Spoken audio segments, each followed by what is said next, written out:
Hello, everyone, and welcome to SmashBoxxTV's podcast 247.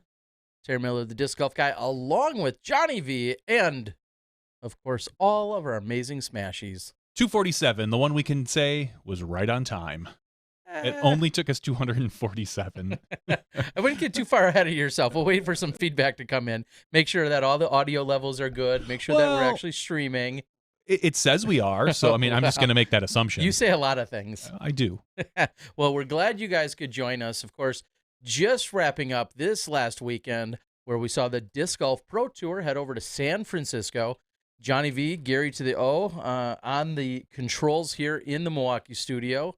Huge shout out to those guys, along with all the cameramen and crew that were on site. I believe it was a pair of Seans that were hosting and putting on the event over there in San Francisco. So congratulations to them. And quick shout out to Nate and Val, who I think it's safe to say they feel like they're hitting their stride here now that they've been behind the desk in the booth for all these weeks. They really have, and it's fun to watch them interact with each other behind the scenes and in front of the camera and just get that rhythm down with me, the switcher, with each other and the play.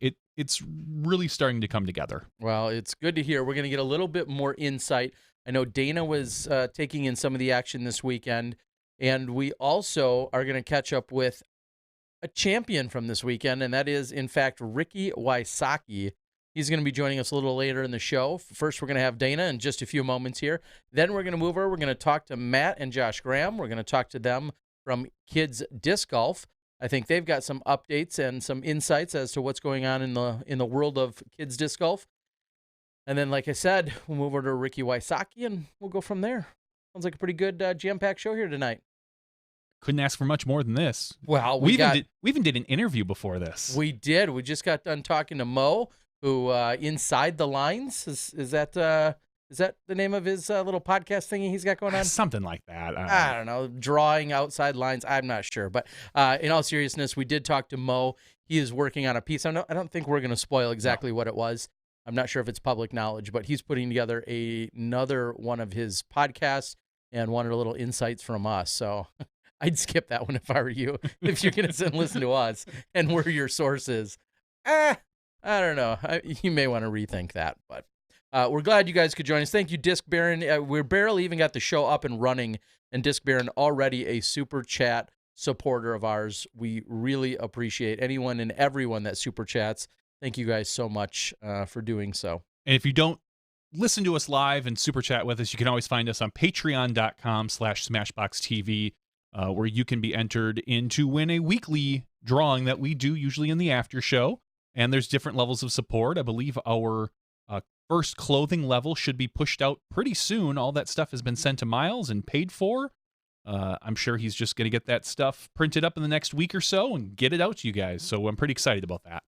And of course, once you get that stuff, just like anytime you receive one of our Patreon giveaways, we love it when you take a picture and you post it on social media. Just rub it into everyone else that you won something and they didn't, just because you listen to us two nut jobs. All right, with that, we've got our third favorite nut job coming in, Dynamite Danavici.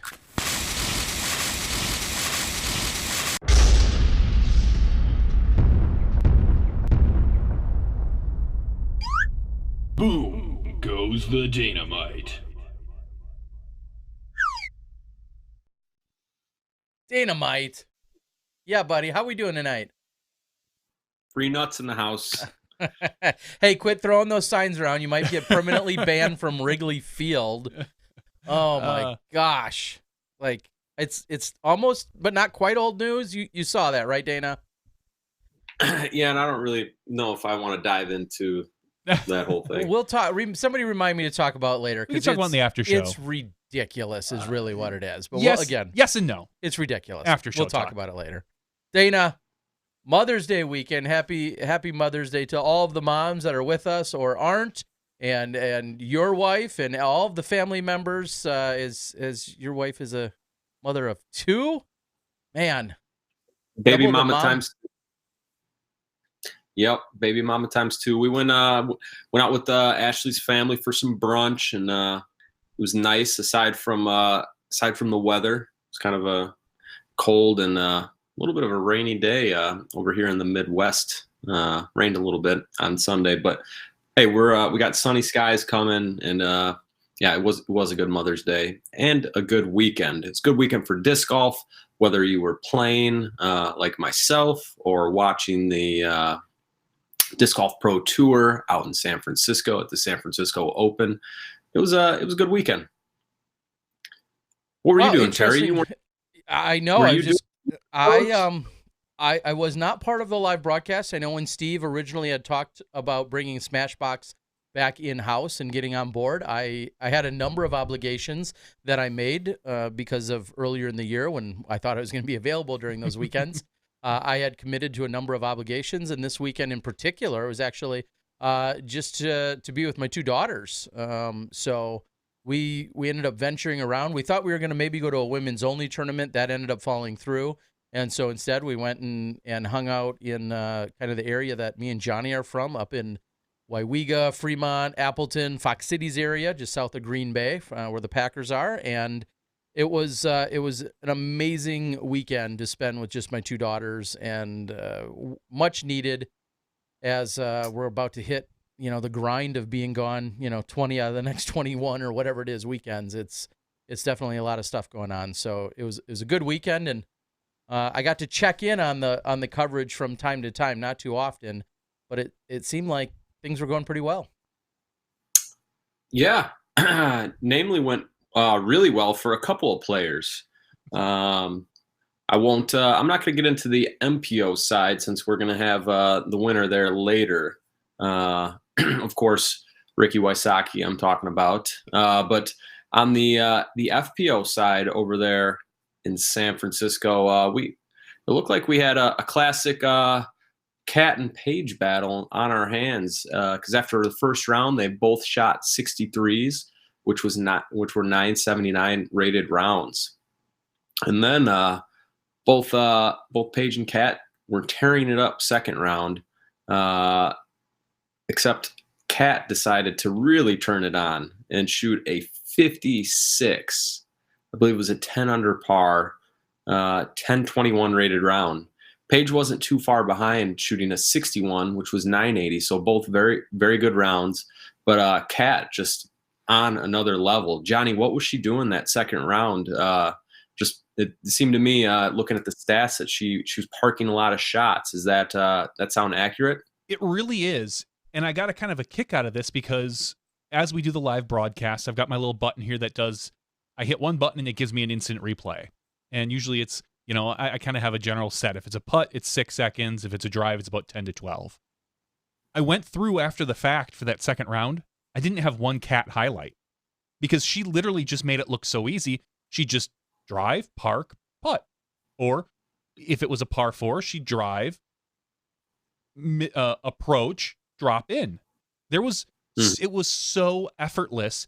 I went back and I saw a bunch of Madison highlights, because Madison, who was hitting some really nice long putts and this and that, but zero Cat highlights from the second round. I was shocked, honestly shocked, that I'm like, how do I have none? She shot a 10 under. How do you not have a single highlight? And it's because she just made it look easy. And she didn't have to work hard to go out there and be clearly get that effect, effectively have that great score. But like you said, making it look easy without doing anything magical, as opposed to what you saw from some of the other women. So yeah, I'm looking at her stats right now. She did not make one circle 2 putt.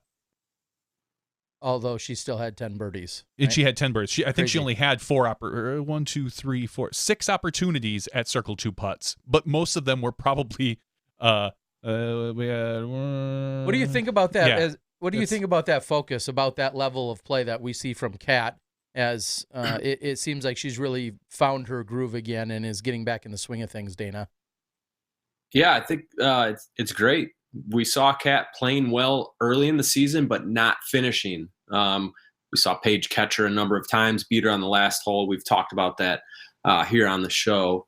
And, ultimately Cat was able to overcome at GBO and beat Paige. And maybe that, her game was rounded out, and that kind of gave her that confidence boost to come into San Francisco. You know, I believe she had an off week last week. I don't think she played. So she's refreshed. She's coming off a victory at GBO and feeling good. Before I get into her weekend stats, just want to touch on the final round.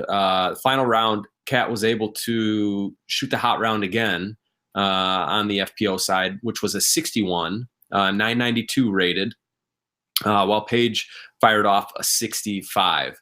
So ultimately, Katrina was able to beat Paige by 9 throws, and Paige distanced herself from third place, which was Madison Walker. Let's see, boy, that's by 7 throws. So one big shout out to Madison. You know, when we think Madison Walker, we don't think, you know, big booming drives on a windy golf course, but she played really well this weekend. 964, 940, 961 were her ratings. As Johnny said, she was banging some big putts out there, making the highlight reel, and just a great weekend for her. And got to feel good getting a couple bucks in the pocket. Third place netted $885. Paige getting $1,170 for second, and Kat got $1,690 for first. But back to Kat. Well, before you get to Kat, real quickly, you have to think about third place in this case, and we have all those accolades for Madison, well deserved. She and the rest of the field, so a full 16 strokes off of Kat's pace.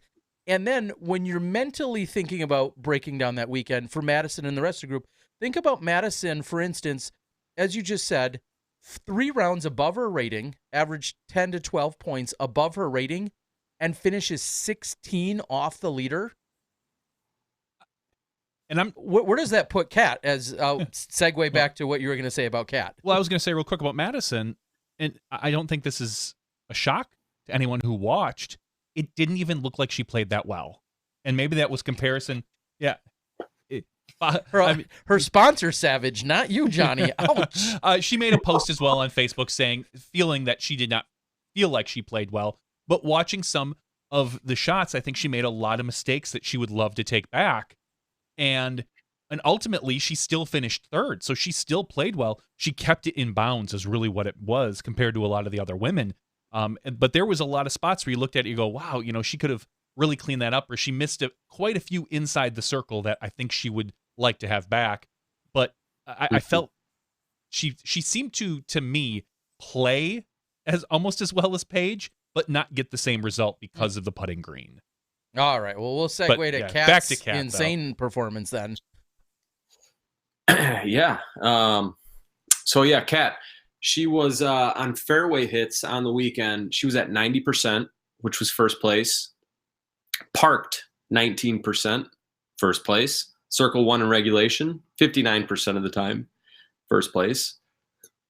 Circle 2 in regulation, 85% of the time. Now, did you say all weekend she did not hit one outside of circle 1? No, or was that just for third? That was just that second round where she shot a 10 under. She didn't. That's what I'm saying. She, like, in that awesome round, she didn't have to hit a big putt, and she could have. There were a few of them in that circle 2 zone where she could have put down a 14 had her putting really been on. Yeah. Wow. Yeah. So, I mean, I'll keep going. So she was 44% of the holes she played, she birdied. That was also first place. And then, so that's 1, 2, 3, 4. That's the first 5 stats I just rang off, all first place. So not too big of a surprise that she won. Where she didn't do well was the few times she was off the fairway. She ended up in 19th place scramble rate, and then circle 2 putts. She made 6% of those. So she was in circle 2 a lot, just didn't quite put it in from there, which is understandable. A lot of fast greens. It was windy. Looked like the winds were playing some tricks on the putting greens there. And then circle 1, 1X putts, she was 68%. So, and I was gonna say, I want to bring up one thing about her scrambles where she was 19th. She only had 8 scrambles. She was off the fairway 8 times on this event. And granted, these are pretty big fairways, so you've got a lot of room to play with. But she, she was off 8 times and she made 3 of those. So it is. I would be willing to bet that 1 or 2 of the other ones were probably OB. So it's yeah. And So what good. I'll say about the circle two putts, when you're playing that well, there may have been plenty of times where, and again, I was not able to watch it, but how many of those where maybe she was playing a slightly conservative and really just trying to get it next to the basket, where putting it in wasn't necessarily the goal, with the winds being up, just thinking, you know what, let's not turn this into a 3-putt. Let's just put it next to the basket and be perfectly fine with still a par or birdie. Yeah, exactly. She was so confident, as a lot of people saw on the internet. She made an approach with a snack in her hand at one point. I did see that. She kneeled down and tossed up a 40 or 50-foot approach right into a basket with just a snack in her hand, just eating some sort of power bar or something, and just casually going through the course. Well, when you're feeling it, you're feeling it. I saw So that in definitely- post. Oh, wait, I didn't. Go on. What? I don't know what you're talking about. Good. Do you have something to say, Travis? No, I don't. No, go on. Go on. Anyways, before I was so rudely interrupted, I was going to say, so it's going to be interesting to see what happens here at Masters Cup coming up this next weekend. Of course, down in Santa Cruz, they'll be playing at De La Viega, both the proper and the golf course. So Kat going for 3 in a row. Paige is still playing good. Mostly above her rating lately. And then Madison, I'd say that the De La probably sets up a little bit better for her than the big golf course did here. So going to be interesting to see what happens. And then, of course, we got all the other names that I haven't mentioned yet on the FPO side, such as Sarah Hokum, Paige Bjerkes. They both finished tied for 4th place at 1 under par. So there was only 5 total players on the FPO side under par. On the outside, looking in from par, it was Jessica Weiss, Rebecca Cox. Kona Starr got into the cash.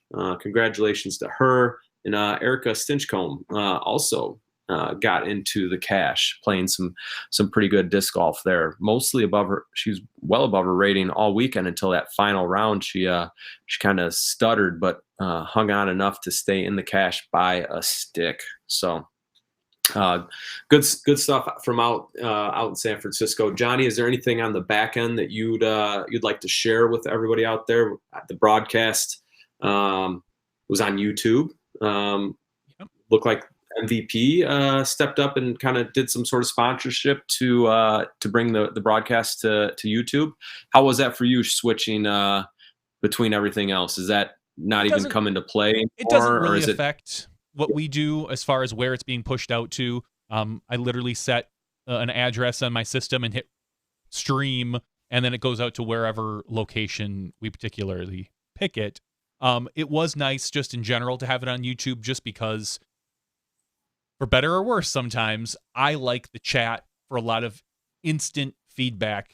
I did a couple little things on my side to make some things easier, and whenever you make a change, whether it's last minute or whatnot, I have a good tendency to forget or miss something. There was at one point I'd updated a whole preview with a new one and a commercial with a new one, and I forgot to bring in Nate and Val's audio over the whole preview. So it was silent, and within 7 seconds, somebody was on the board saying, "Hey, they had no audio there." And I was like, oh crap, you're right. Thank you for catching that. I will make sure it doesn't happen for the next round. So that type of instant feedback is invaluable to me. But I do understand why, why Steve went the other way. But yeah, for sure, give a massive, massive shout out to MVP, who ponied up some extra cash so that it would be on YouTube. Because, all that, the third-party ads and stuff that are supposed to make up that extra income, MVP, just said, hey, how about here's some cash and let's put it on YouTube. So bravo to them. Yeah, and to take this one step further, the one challenge that we've kind of reverted back to is now when we do look at the analytics, and this is from Steve's perspective and as well as ours, when we look at the analytics, they're spread out, and watered down's not quite the right word, but they're spread out. So now we know that there are people watching particularly on a Roku or some kind of setup there, or watching through one particular website. There might then be people watching through the Disc Golf Pro Tour YouTube, and all of those analytics and details aren't consistent from platform to platform to platform. They might be similar, but what one deems as a view or as a particular stat, the other one may not even track. And for those that don't know, when SmashBoxx started and working with the Pro Tour, we had everything initially on just SmashBoxx. Then we had it on SmashBoxx and the Pro Tour YouTube pages. And then for advertising and marketing purposes, they all went eventually over to the Pro Tour YouTube channel, so that we always had one consistent place to point to. Mm-hmm. And now, through some of these changes and some of the challenges, things have spread back out. So, from a logistical back end thing, and maybe a little bit from the Pro Tour's perspective, those are all some of the struggles that I think we're all going to continue to work through on our end. So that might be more than you're asking for, Dana, but it's serious, because you say we have 4,000 watching here, but if we don't know how many are watching on Roku, it could be 500, it could be 5,000. We don't know that. So something to think about. Yeah, interesting stuff to think about for sure. But I was grateful that it was on YouTube, because it was just easy for me to put on my TV very quickly for the couple minutes I had on Sunday between Mother's Day and mowing the lawn and kids. But let's jump back in and talk about a few more tournaments from the weekend. It was a little bit light on the schedule with Mother's Day. I think a lot of TDs stay away from the big 2-day events. Yeah, I played in an event. I went down to Morton, Illinois, and played in the Northwood Gold Worlds Preview. Yeah, so this was at the new gold. This was on the new gold layout, which utilizes some of the traditional holes of Northwood Park, and has some completely new holes. And we didn't have the greatest weather. I'd say it rained for maybe 40% of the both rounds. So there was rain, and with that, new fairways, there was some mud. So it was some tough conditions. And when the rain stopped, the temp dropped and the wind picked up. So with that said, there was 2 very long rounds. I think my Fitbit said I walked like 15 miles or something. I don't know. Yeah, I don't know how I kept it in the fairway. Yeah, something like that. But yeah, the course, before I get into the rounds, the course is playing really difficult. They've done a ton of work, and I'd say that there's probably 4 holes that need a little bit more work done to them, maybe 3. That being some brush cleared, or some trees, or in the case of one hole, they didn't have the short basket removed, and that was literally centered up in this small gap that you had to play through.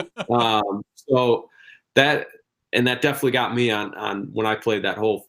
I didn't make it past the short basket, but I was in perfect position for the gap, but then was unable to make the shot on the next hole. And that was on hole 10, that one does need some work. It needs a few trees. It needs some brush, but I don't see what trees they're going to be able to take down, because they are pretty big, mature trees. So I don't know. I don't know what they're going to end up doing there, because it's not that great at this time. But a lot of the other holes are great, such as the par 5, number 12. We saw a huge spread of scores, excuse me.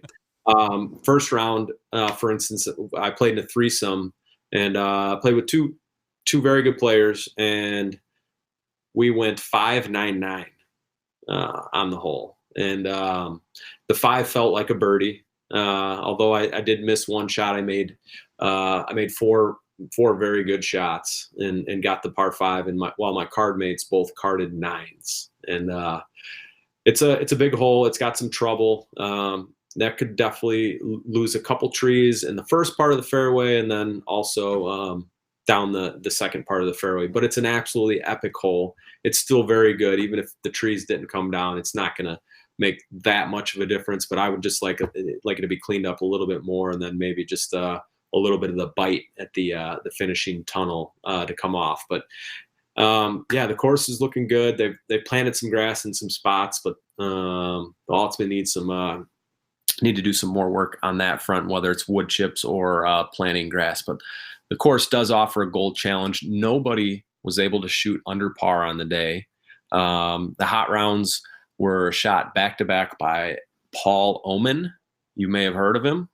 He's a badass from Evansville, Indiana, one of my good friends. But Paul shot 66, 66, which was 2 up and 2 up. So par is 64, and his rounds were rated 10-19, 10-23. So to put that in perspective, he shot 4 up on the and averaged over 10-20. So difficult course. That's a tough course. It's very tough. But it's beautiful. It's got elevation. It's got woods. One big issue that we are going to see for the World Championships, and is it some of the holes, say holes 2 through 6 or 7, are very there's not a lot of space. They're wooded holes, and they're a little packed in with some other holes. So there's not a whole lot of places for spectators to go.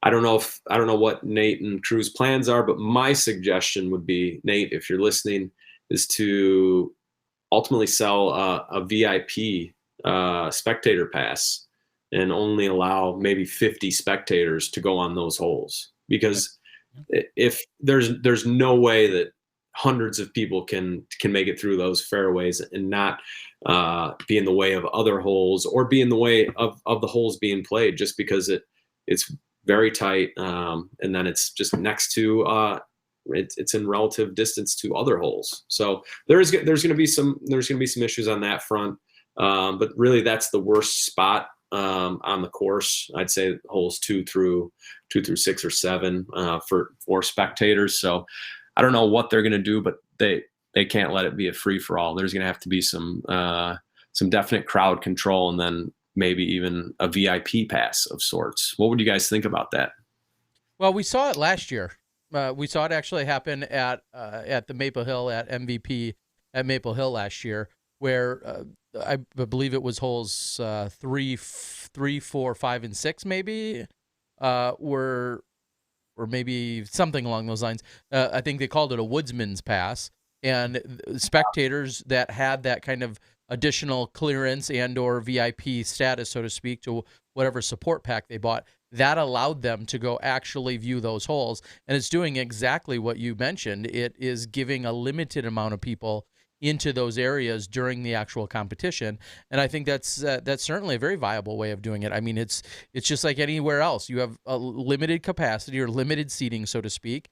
And if there's a certain support level that you want to have, or access that you want to have, that's just one of the little premiums that maybe comes with being able to get in there, because we all know even when the spectators are trying to remain still, if you have 100 or 200 or 300 people trying to vie for position, and then not distract the player, and then they step on a stick or a branch or a leaf or whatever, there's just so many things that can go wrong during crucial moments. So I do like the idea of somewhat limiting those specific areas if you need to. Do you think that would come with a parking pass? Oh, don't make me go there. You did last week. Cash me outside, a parking pass. Yeah. But as for the course, it's again, I've talked about it a few weeks back, maybe a month or so, but I really do like the course. Some tweaks here and there, with mainly just being removing some brush and trees and getting some wood chips or grass. It's gonna play pretty good, and it's gonna offer a great challenge. So as I said, Paul Oman averaged over 10-20, and he was 4 up on the day. Myself, I finished in second. That's right. At 8 over par. Wow, second. That's nice. I wouldn't Yeah, I know. mean, you know, here, we got to mention second place too, guys. Bravo. Can't just gloss over it. No, that's no. second place in a real division too. Yeah. Yeah, I mean, but good event. I'm looking forward to seeing, you know, what Nate and his crew, Kip and Greg, what they come up with, and I hope they decide to bust the chainsaws out on a few of those, maybe a brush hog. I know we're running out of time. It's 9:30. I had some other events I wanted to talk about. I'm just going to talk about one because it was a smaller one. It was out in Maine, the Farmer's Daughter Open 2. It was a FPO only event, and Nicole Dionisio was able to get the victory. She was pretty far behind after the first round and shot a pretty hot second round, 61, which was 951 rated, and it's much better than the rest of the other 10 FPO players. And she got first place and won $600. So congratulations to her. Yeah, Pickle, we've seen her out on the Disc Golf Pro Tour. I'm sure we'll see her at some bigger events as the season moves on. It looks like she is signed up for some of the Midwest Swing and Ledgestone and Great Lakes Open. So look forward to seeing Pickle back out there. But congratulations to her for the victory. Awesome, Dynamite. Yes, it was great to see. During this Mother's Day weekend in years past, that's kind of the traditional weekend, I want to say, for when we see the Women's Global, which is every other year. And then on the flip side of that, it seems to also be a popular time to find some of our women's events, events like the Daisy Chains and so on and so forth. So great to see. And thanks for a little bit of the insights from, around the country on a relatively light weekend. Yeah, absolutely. And Terry, I'm glad that you stayed home and hung out with your daughters. You're a busy man, and your daughters deserve to hang out with you on the weekends every now and then. But the disc golf world, we thank you. I know it's going to be a busy stretch here over the next 20-something weeks that you mentioned. So thank you for that. Johnny VD. Johnny, good to see you. Did you win this week? Did you play this weekend before I go? Because, I mean, Paul Macbeth was the hottest player. He got second. Well, I figure if Paul's not going to win, I'm not going to play. So instead, I just did switching. I'll figure out another weekend when. Yeah, he couldn't slip in another Advanced Masters title yet this weekend. Not yet. There's always next weekend, right? Couldn't leave. I don't know. You couldn't leave We'll just say Gary. there is. Couldn't leave Gary to the switching and run over to Zobel. We're getting there. But we're getting there. Trust me. We're getting there. We're going to teach him how to switch, and then I can just bail. Yeah, he's got titles to bring home. Yeah. All right, All Dynamite. right. Well, we appreciate it. Nice work. Thanks for the insight. And I'll just wrap up your point about Northwood and what they're doing over there. We'll look forward to having Nate and or some other Worlds crew members on the show as we lead into Worlds this year. Of course, changes. Talking about what we'll see on the MPO and FPO side. And Nate will provide some good insight because not only does he run the Ledgestone, but then, of course, running the Worlds this year. So he'll be a great guest to have on sometime in the upcoming weeks, just before Ledgestone. And then we'll be able to, go at him with a few questions as well. So we appreciate the little precursor. right on. All right, buddy. Nice. Have a good night. Thank you, Dynamite. Bye. See ya. All right. So Dynamite. here's what we're going to Dynamite. do. We have the Disc Golf Nerds Smashy Kong review that we're gonna play while we get our next guests all lined up on the Skype machine. Mm-hmm. So without any further delay, let's listen to what Disc Golf Nerd has to say about the Kong. What's up, Smashies? Welcome to my review of the Paul Macbeth Kong by Discraft. This is a brand new distance driver on the market. It features the same flight numbers as the Innova Destroyer, 12, 5, -1, and 3. I don't think that's a coincidence by any means. I think this disc was essentially created to replace Paul's destroyers that he's so well known for throwing over the years. He's also been throwing Forces. There are some differences there. I think the Force, on average, is a more overstable mold than the Kong, but we'll get into that a little bit later. I was able to test 3 different ones. I had a flat one, I had one that had a little bit of a dome, and then one that had a substantial pop-top dome to it. We saw noticeable differences between those 3, even though they were very similar in weight. Compared alongside the Ricky Destroyer I've been testing, the first 2 were very similar, having the Destroyer fall somewhere in between them, but the one that had the most dome to it is very overstable and had a dramatic fade and very little natural turn, if any, during our testing. So the Paul Macbeth Kong, being a distance driver very akin to the Star Destroyer, you guys probably know what it's going to do. Throw it hard, it will go straight, and it will have a nice fade at the end of the flight. If you have a flatter one, it will stand up and ride considerably more than the domier ones in my testing. The dome top one that has a big pop top on it is pretty beefy. This thing dropped off the line pretty substantially and really didn't have much in the way of natural turn. So if you are a big power thrower, or if you're trying to layer them in the bag and you want an overstable one for certain situations, headwinds, strong hyzer finishes, etc., definitely look for one that has more of a dome top. If you're more of an average player looking for a good distance driver that has nice distance potential, will stand up and ride, carry for a long way, and still have a nice fade when it slows down, look for a somewhat flatter top Kong and you should be in good shape. Testing these alongside the Ricky Destroyer, they weren't very different. The Destroyer seemed a little bit more overstable than the flatter Kongs, but not quite as overstable as the pop top one. As we all know, the Destroyer is a relatively inconsistent mold, so you're going to see a lot of different variants there as well, but I think the average Ricky Destroyer and the average Paul Macbeth Kong not going to be super different in terms of flight. The feel is nice, it's a little bit more rounded in the hand, and I like that quite a bit. Definitely a comfortable feel, and I love this new ESP blend. All in all, the Paul Macbeth Kong is a great addition to the Discraft lineup, somewhat less overstable than your average Force, and a little bit more throwable for the average player.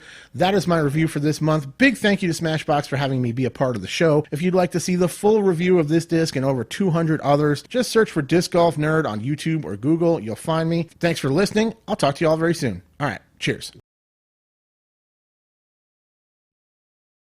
All right. Thank you, of course, to Disc Golf Nerd. We appreciate the update and the review there of the Kong. I think it's been thrown around once or twice this year. Some people are maybe talking about it. And, of course, you have to immediately think about the comparisons that they get made whenever you're talking about the latest and greatest driver. How does it compare to the latest and greatest driver, or maybe the tried and true drivers that we see from the other manufacturers? And what I love is you always will have people say, well, this is a direct answer to that, and then there'll be a very large group of people that come back, no, it's not, this is totally different, and here's the 10 reasons why. So there's never seems to be any true consensus on it. Do you see the inset lip where normally there's the, people get into that, all sorts of crap. All right. Well, I think we are just about ready to go. We're going to talk a little bit about some kids disc golf. And I believe we'd call these guys, I don't know if they're the fathers or the founders or the founding fathers. Hey-o. Hey. How we doing? We got Matt and Josh Graham.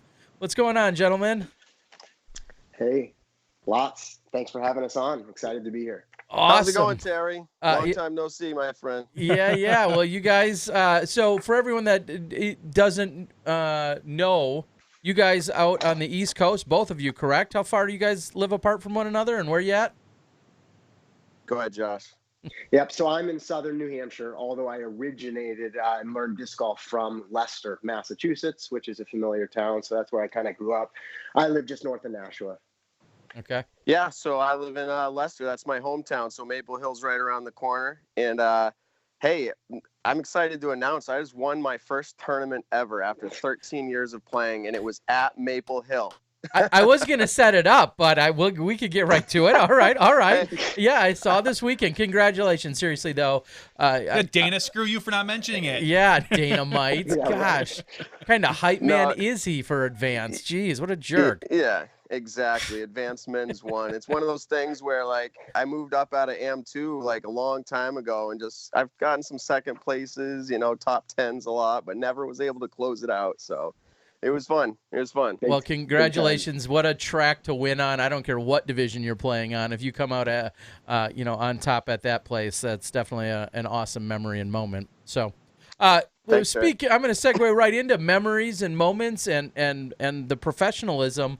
You know, one of the things that you guys have worked so hard toward, and in conjunction with the Disc Golf Pro Tour, is this kind of meet the pro experience that people are able to have, all these kids are able to have usually. I'm sure adults like it too, but these kids are able to have at the events. Kind of break down what that really means and your vision for that and how it's been unfolded or implemented. Yeah, so I'll take the lead on that one. This was kind of a visionary thing I had where, you know how it is at the course. People are running into players out while the tournament's going on, and they're wanting to get autographs and pictures. And I know with the turn of I'd call it the modern age of disc golf right now, but really we're starting to put the word out there like, hey, wait till the end of the round. And I did the same thing with my son about 5 years ago. Got pictures at the end of the round. I just thought there'd be a great time to work with Steve Dodge and the Disc Golf Pro Tour and say, let's set up a designated time where we can actually just create a hangout session. And so it's not specifically like a clinic or educational as much as it is, let's order some pizza, some soda. Let's invite kids to come out. Let's get the pros that want to do this on board to hang out with kids for a designated time period.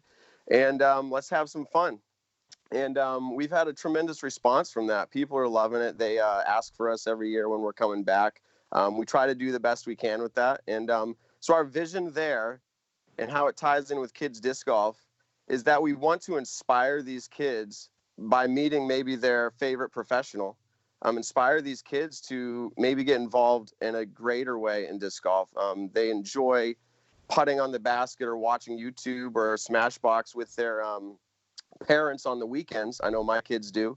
And then the opportunity to meet that person, that professional disc golfer, it's like a celebrity to them. And I mean, in some cases, I mean, we have some disc golf celebrities now. I mean, talk Simon and Paul and Eagle and Ricky. I mean, it's really growing, and players, children have their favorite players, and they'll argue over it just like any other sport. And to give them that opportunity in person, we talk about this being like the golden age, right? I mean, the kids are able to actually hang out with these players before a tournament, which is another positive here. It's before the tournament, a night before, get it out of the way, and then they can watch and hopefully come back out and watch the event in person. Yeah, and honestly, I know it sounds silly, but in 20 or 30 or 50 years, that may become a thing of a past. That's going to be a VIP opportunity. That's going to be somehow marketed and or monetized, which may not be the worst thing, but it's right now we are really in that really special spot where we have these opportunities to connect the players with the fans, and it's still very manageable. When we have tens of thousands of fans, and these guys are making 7 figures every weekend or maybe every year, that accessibility is not going to be there. Right. And just to be clear, at this point, we do charge a small door fee. And the reason for that is because we operate as a nonprofit and we don't have the funds to cover things like pizza and full-time reps that are running these things for us at these places. And it sounds great to just go with a whole volunteer model, but a lot of things don't work as smoothly, especially when we're dealing with kids. And I'm just going to throw it out there. I apologize to all these pro disc golfers, but they're athletes. They're not managers of their time very well. And getting this all coordinated is a significant job. And I give them props, though. Let me say this. The pros who are volunteering their time to do this, it's an excellent thing. Kids are being inspired. And honestly, I think lives in some way are going to be changed because of this, because kids are getting to hang out first person like that. I agree. Well, so for both of you, Josh, as well, you guys had this vision that the junior championships has come about last year up at Smugs. This year, still at Smugs, correct? And you're talking about, if I recall, it's a very busy weekend, August 2nd, 3rd, and 4th. Does that sound about right? What will people expect this year, and what did you maybe learn from last year that you guys are going to pull into this year's major event? Yeah, so last year we were at Smugs. It was amazing. I won't recap every detail because that was a year ago, but I think those of you who know, right, that the resort, regardless of disc golf, first of all, is like amazing for families who want to come. But then obviously we focus on the competition and kind of the premier experience event, and then dovetail that to the overall weekend. And so we're looking to do the same this year.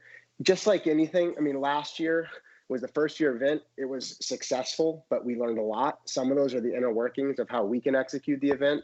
To be honest, like I myself was like burned out. So I learned about delegation and volunteer staff. You know, and a lot of other kind of logistical things. We plan to have better, you know, food options available at the course, and a lot of other activities that we got feedback on.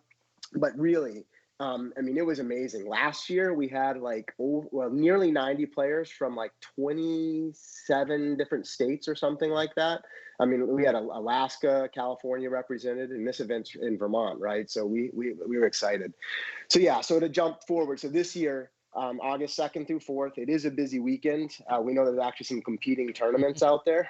You know, Terry, we could have you here, but I think you're probably going west, I would imagine. Yep, I'll be at the Rocky Mountain Women's Championships, you know, one of the best women's events in the world.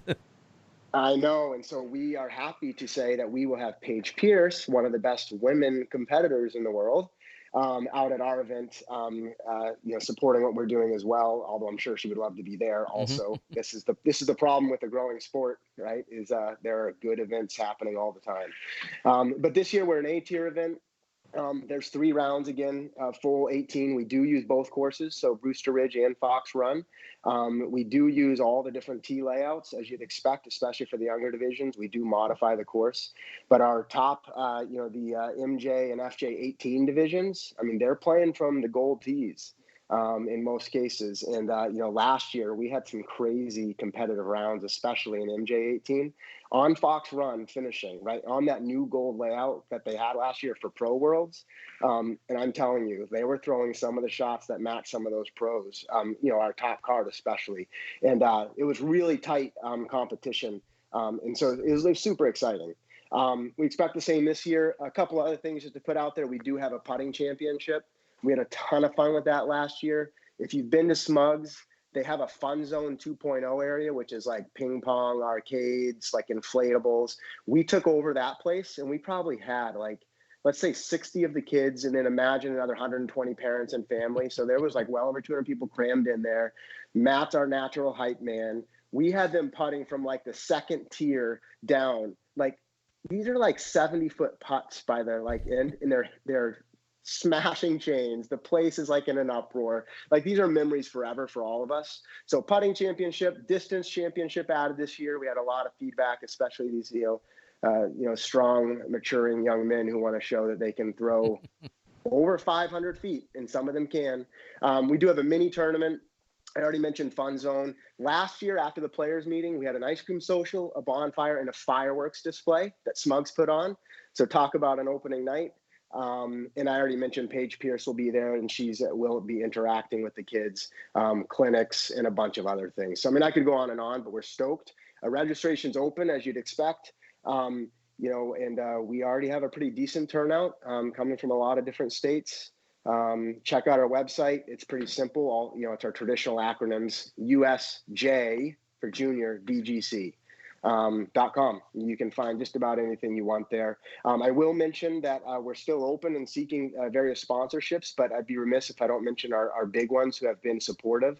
So Innova, Champion Discs, is back as a gold level sponsor. We really appreciate their support. We do have Discraft as well. And so they are on as a gold level sponsor. We do have Upper Park Designs, who also was with us last year, and they're back. Tremendous support we've had from them really over the years. And then we also do have a new sponsor that's not in the disc golf industry, but National Life Group, which you can, you know, Google and find them. But they really are looking to support, right, growth in children. They, being in Vermont, they focus on a lot of things that grow, right, family-oriented activities in their local state. And so they came on board as well as a gold level sponsor. And, you know, wow, we always talk about getting people from outside the sport in, and it lets them see what we're doing. It lets us see, right, those who are supporting what we're doing. I know, I will say that particular connection was instrumental with the name many of you know, with Chris Young. And so he helped really make that connection. And then just lastly, and I know I'm long-winded and I'll be quiet, but is We have a great planning team. Most of these names you'll know. So Jeff Spring, obviously, with the Smugglers Knox connection, Chris Young, myself and Matt. We also have Eagles Wings Disc Golf. Another name you may recognize, Jason Wilder. And so these are a lot of names who are really well ingrained in the sport, a lot of great contacts, a lot of good input. And we've been planning this event since it ended last year, right? So if anybody's wavering on whether or not they should come, they should. We know Smugglers Notch is not the easiest place to hop in your car and just arrive at. But if you can commit the time and effort, if you're looking for experience and wondering if it's worth it, if you can make it happen, it'll be memories for a lifetime. Well, and you've kind of already touched on what I feel like is a pretty a great component of this. We touched on it last year, and you've already driven the point home now is this isn't brand specific to just one manufacturer. This isn't solely underwritten by any one supporter. You guys have gotten the support of a number of manufacturers that all want to get behind this. And fair or not, some people may say, well, I'm not a big fan of such and such product. Therefore, I feel like that's all I'm going to get when I get there or something like that. Although I think 12-year-olds have bigger things to worry about. But, the fact that you guys have the buy-in and the support from a number of manufacturers, I think really speaks volumes about the event and the overarching goal of what this is all about. And I think that's awesome. So, kudos to all of those that have supported and anyone else that wants to still get on board, here in 2019. Yeah, definitely. And right, because the list is beyond that from our gold sponsors, right? And we won't run through them all, but go to our site, you'll see them, you'll recognize many of the names. And we're still talking with others because a lot of these companies aren't quite sure what they can support when it's February. But now that we're getting closer to August, right, they all want to support. Everybody is supportive of what we're doing. I will say, if anybody's wanting to help, right, we still are doing all the traditional stuff, right? We've got T-Sign sponsorships available, other sponsorships. And then you'll see this announced shortly, but we have an awesome fundraiser disc that is now ready for sale.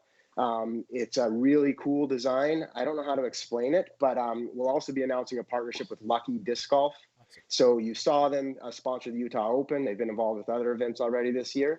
Our fundraiser discs are actually for sale on their site now.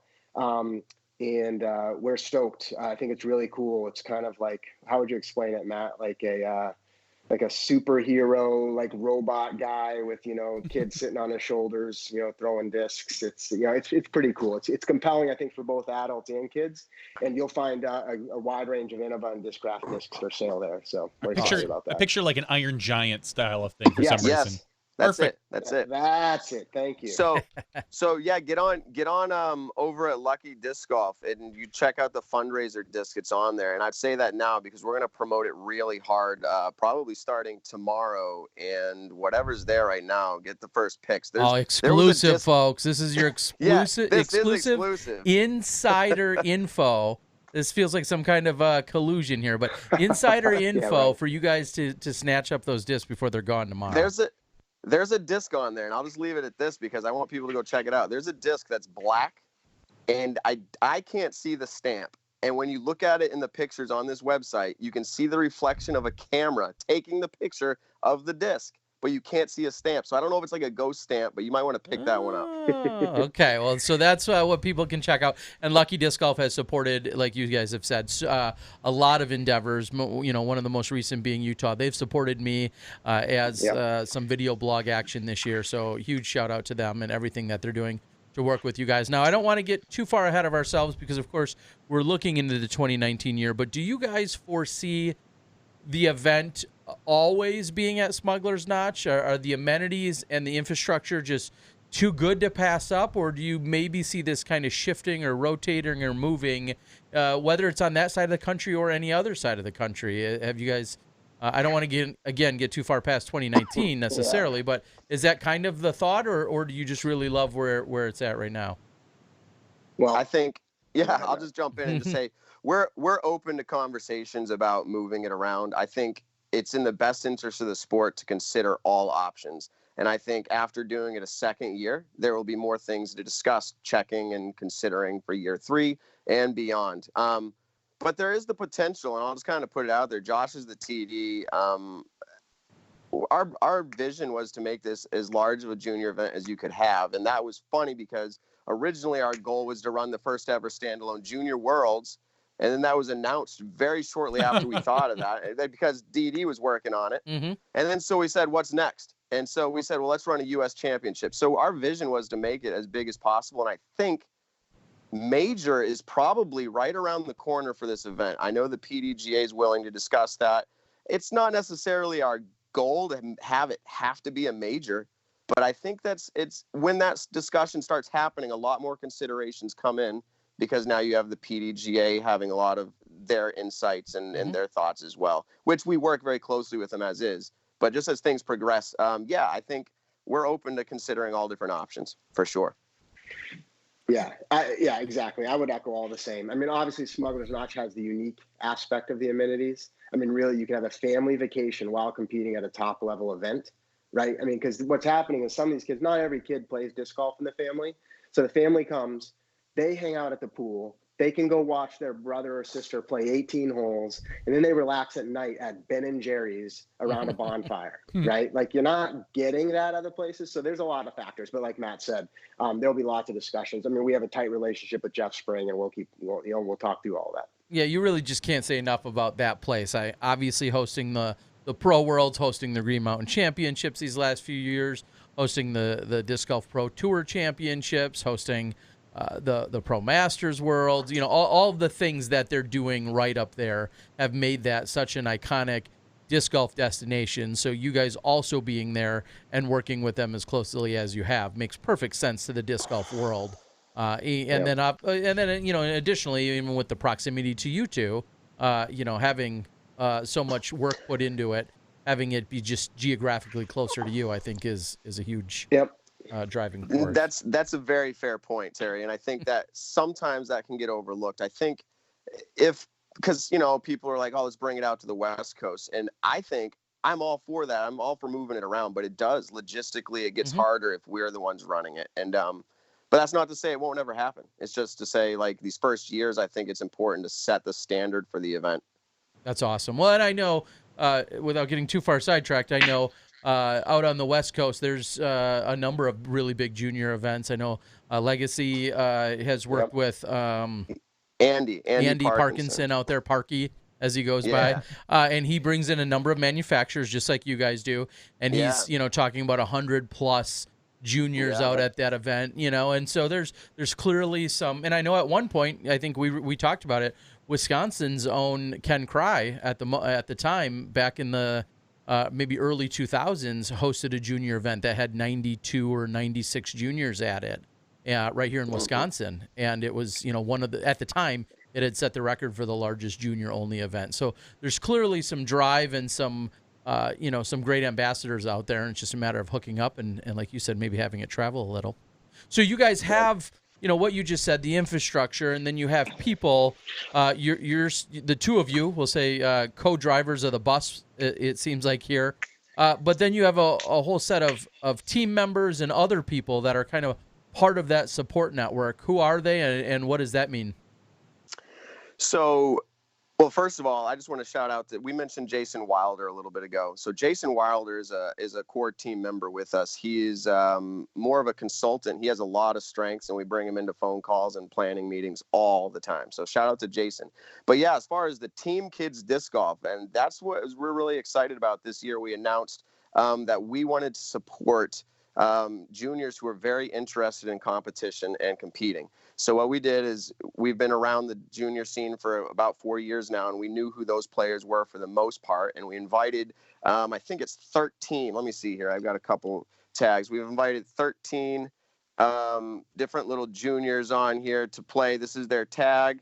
You might recognize Wyatt Mahoney's a 10 and younger junior world's champion last year. He's actually back-to-back world champion. And then here's a third one. I'm not picking these for any special reason besides I had them right next to me. This is Sierra Griffiths up there in the Northwest. So I point these out because we have these tags for sale on our website. And what this does is this allows somebody to sponsor these players through Kids Disc Golf. So a significant portion goes directly into an account for these players where they can seek reimbursement for tournament play. So if tournament funds are an issue for a lot of people, especially as a junior wants to compete every single weekend, these tag sales allow, let me just shout out, I guess I won't say a name right now, but we've seen pro touring athletes purchase these tags of the juniors and put them on their carts or their bags to support these juniors.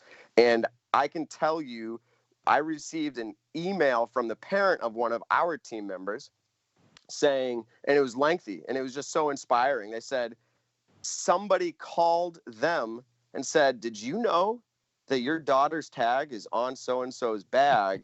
And one of our team members pretty much started crying, just inspired by, wow, she's supporting me. So just really cool things through these tags. We've sold a significant amount, but maybe some of your followers haven't heard about it. Go to Kids Disc Golf and check out the tags. You can see all 13 of those team members there, and you can buy their tag. Whether or not you want to have their picture on your bag, just support what's going on here, and know that you're helping grow the sport that way. And maybe hold on to that tag, and maybe in a few years or 10 years, there'll be a world champion, and then you'll have some really cool memorabilia. So that's our team. Also, we've been doing these weekly video recaps of how they're performing. I don't know if you've seen them. We had one last week that went up, a team recap, and for us, it was significant. We had 20-something thousand views on it, and people were really, really enjoying it. What we try to do, because we don't have SmashBoxx following all these cards with juniors. Not yet. We tell our, that's right. Yeah, Not yet. We have the team parents. I said, how can we do this? Everybody has a phone with a camera usually in their pocket. And I told the parents, at least grab a few video clips during their tournament round and upload them to us, and we'll compile something to really, our vision is to put the spotlight on juniors, especially the competition, because we feel like that's going to be what elevates the sport from the bottom up, is getting kids who want to invest their time practicing during the week for the next tournament. And when other kids see what other kids are doing, it inspires them as well. So that's our team. We're really excited about it. Check out, again, you can see who they are on our website. And I will say, next year, we're looking to probably grow that beyond these 13 that we have. We'd like to support a lot more. Don't bombard me right now with a request for sponsorship, but we are watching and we're seeing who's doing what out there, and we'll be sure to let people know when that opportunity arises. Well, and I'm not a big fan of the phrase or term or the phrasing, you know what you should do. But one question I will ask is, knowing that we see places like Sweden and Finland and a lot of our European countries really embrace disc golf at a super young age, take it very, very seriously, treat it as truly a professional sport. Have you guys had any conversations with anyone from overseas as to what it's like in the school systems, or some of the angles, or maybe some of the approaches that you guys could take as well when you're talking about some of these younger athletes? So first, let me just give a shout out. Our how do I say it? Our partner. We're partners with You Play Disc Golf. We really like them. We like what they're doing. We actually have phone calls very regular. We feel like our hands just really form together nicely, where they're very educational in the schools, really trying to get the promotion of how to do this sport healthy, all the positives there. And we just saw this void in the competition side. So it was like, we needed to provide these competition opportunities now, and we're going to work with people like You Play to do the educational side. But as far as overseas, we're aware of the players and what they're doing over there. I think you actually ran into, and I know this isn't Europe, but Australia, Evelyn, right? Yes, absolutely. Yes, very cool disc golfer. I got the privilege of meeting her at Junior Worlds last year. But we stay in very close touch with what she's doing over there. And actually, someone just purchased some bag tags through our website, so that's awesome. Thank you. You guys are great. It's almost like the super chat, except for me. We're happy for that. Yeah. So thank you very much. Shout out. It looks like it was Disc Baron. So shout out to Disc Baron. So of course, Disc Baron. He's always busy supporting everyone. He said he just wrote and said, just got me 5 tags. Thank you to Kids Disc Golf. Very cool. That is totally awesome. Thank you very much. But yeah, so we're trying to stay in tune with around the world. I think right now, and how do we say it? I mean, this is our full-time jobs is not this, but we would be happy at someday, some way, if this was our full-time job, and I would love to work to do a higher level organized competition. And I don't want to, there's no exclusives I'm giving out here, but let me just give you a little bit of my vision. Organized competition, it may not revolve around the school system initially, but if we can make it look legitimate, the school system is more likely to buy in. And so what I would like to do is organize on, at least at this point, a national level. Can I just give a tip of the hat to Next Gen and what they're doing and say, maybe you're going to see that, I don't know, soon? Again, I'm not giving any exclusives here, but we're really working hard to make something like that happen. And I think that will really help to organize and excite the base even a little bit more to say, there's a foundation here and it's organized, and the schools, again, maybe they'll make a team or who knows to send and start to do this. So we are excited about that side of it as well, for sure. Awesome. Well, so here's what I'm going to commit to, and I'm going to challenge our Smashies a little bit. I will go out sometime between now and tomorrow, and I'm going to buy every single tag, a tag from every member here. You got 13 of them. I'm going to personally buy every single one, and I don't expect everyone to buy every single tag, but I would invite our Smashies, just as Discbaron did, go out and pick one. Maybe you know some of the kids, maybe you don't. If you don't, maybe even that much better to just randomly pick one of the kids. Let me just say this: there's one other option. If you don't want to have the picture of the kid on your bag, which we understand some people feel a little awkward about that. Sure. There is another tag option. So if you go to our website, you click on the store, and I think you can see bag tags. You will see there's another option. I think it's called PDGA bag tags. You can get your PDGA number, and some of them have your name, even if you want your name on it. And you can select at checkout that you want it to support which team member. So you can do that at checkout. So you can get your own tag, custom for your bag, and you know it's supporting a specific team member. So you can do it that way as well. So there you go. Yeah, either way. So yeah, like you said, whether you want to, maybe get somewhat of a generic kids disc golf tag and then have it go to one kid, or if you want to, get an individual one. I love the idea that you said, though, in terms of getting one of the players, because when they become a world champion in an FPO or an MPO division, 2 or 4 or 10 years down the road, it'll be that much cooler, and you'll have that tag to have them go sign and to show up with. Yeah, it's bound to happen. I'm telling you, the odds of these kids playing from as young as they are, because some of our best players now, they started young, right? So it's no surprising. So it's just going to keep ramping up. So maybe it's a bit of a gamble. I don't know the odds, but some of these players are going to be U.S. or world champions. So it's going to happen. In response to that, Terry, because Smashbox or Terry, whoever's doing that directly, I don't care who's doing it, but that's awesome to purchase. The disc golf guy will do it. Okay, disc golf guy. Can I do this, Josh? I still have a US JDGC player pack. It's from last year. I don't know if it's unopened or not, but it's been sitting around here and waiting for this opportunity. In response to that nice gesture, we can give this away, and I don't know how you guys want to do that, but this player pack is valued pretty high. I'm not going to say full retail. I think it's over $200. It's the Upper Park Designs version 2 pinch bag. It's actually the limited edition kids disc golf stamp. So you get that. You're going to get 4 discs in there. You're going to get towels, birdie bags, coupons. I think there might be a shirt in there, towels. It's a full bag. So we'd like to give that away on your show. Well, thanks for what you're doing. Why don't we give that away next week and then say, and as far as everybody that buys one is entered in, and then we can give it away. Yeah. You can send us we'll figure it out. We'll send you a list of you can send us a list of names. We'll pick one or something like that. But but you heard it here first. You can go out to the exclusive.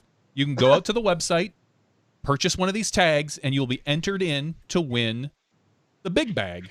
Yeah. Well, there you go.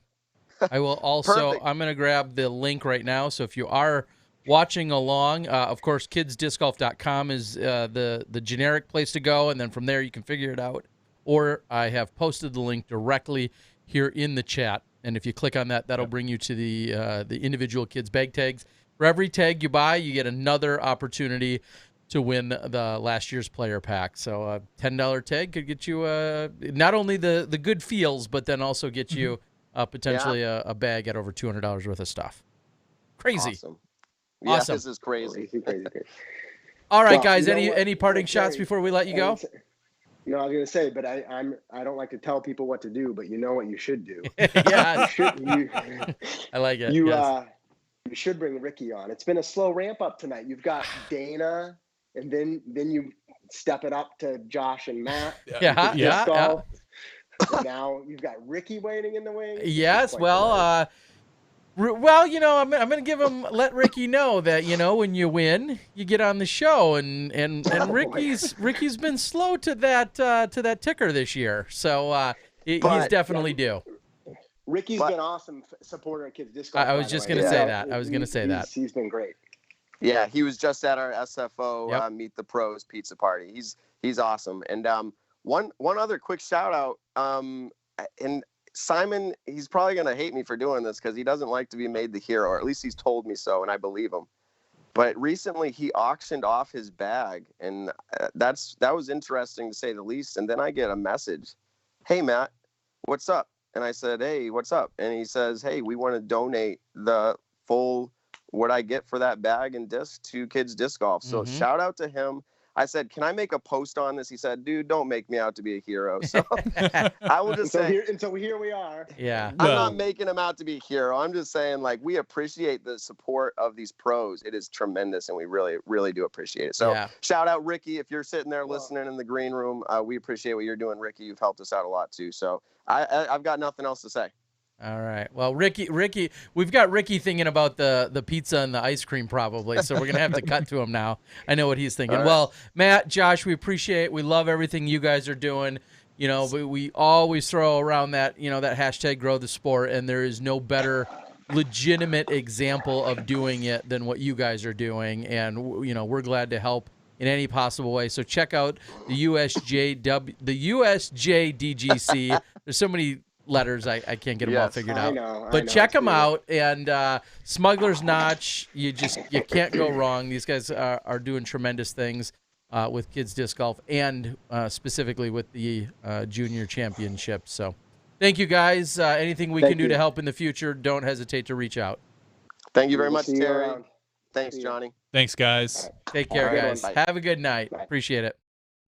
All right, so there we have it. Yes, and we actually kind of overstepped it last week and didn't make too much mention of it, really. But yeah, it was in fact last week. There's going to be a follow-up to the story, so that's why maybe I didn't bring it up last week. But Simon did in fact raffle off the bag that he had, and it was full of discs. He raffled it off, or auctioned it off is a better way to put that.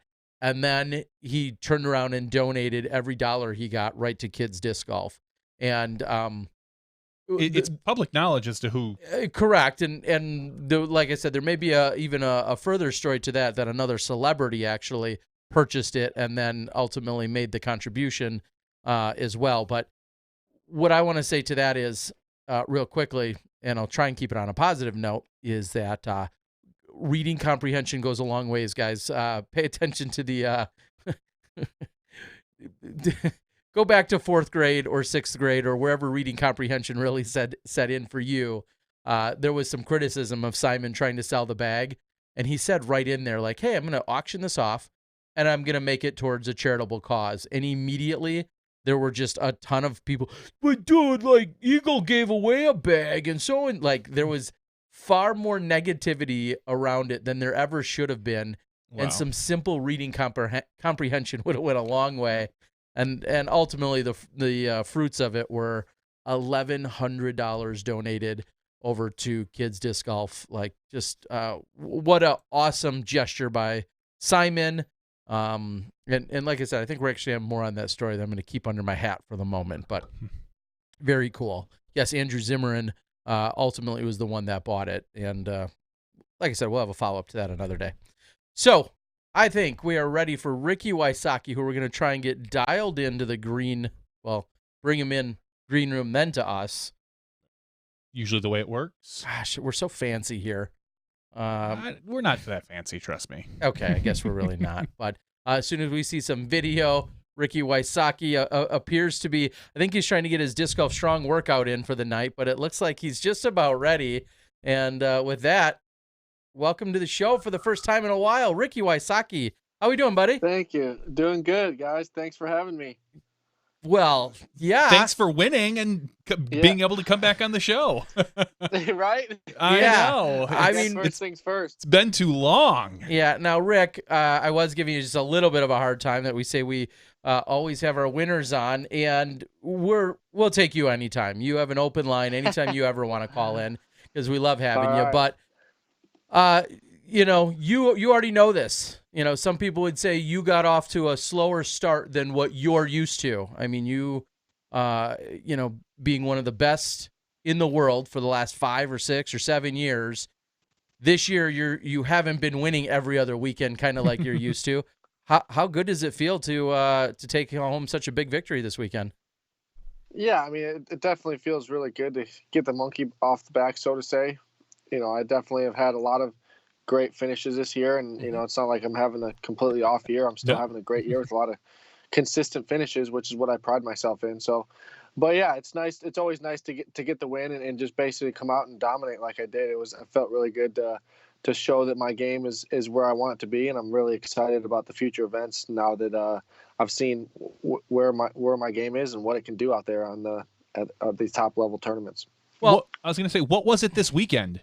I mean, what came together for you in order for you to produce at the level you did this weekend?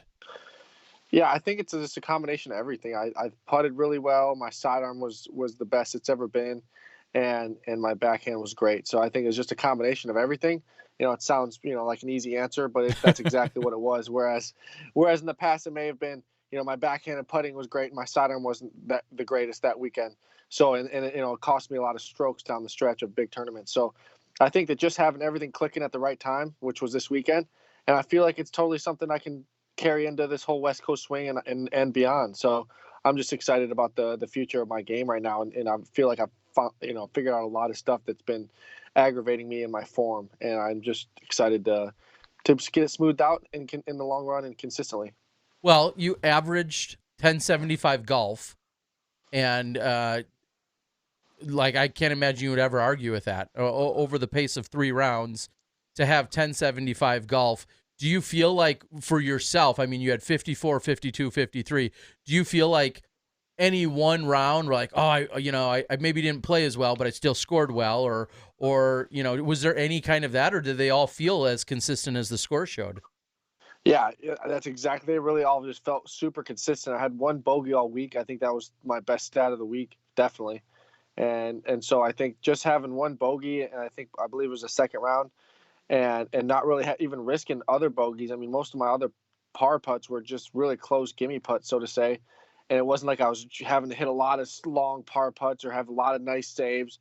It was, most of the time I was throwing my disc and give myself a great chance for a birdie. And a lot of times I was making it. And in the sometimes that when I didn't, I just basically tapped in for a par. So it was definitely a type of tournament where everything was clicking. And even, say if it wasn't on the hole, if it wasn't clicking on that hole, I just had a pretty easy tap in par. So I think that, just the stress of, having to hit 20, 30 footers in the headwinds, it takes a toll on you throughout a round. And I just feel like I stayed away from those. And I think that's what really did it for me.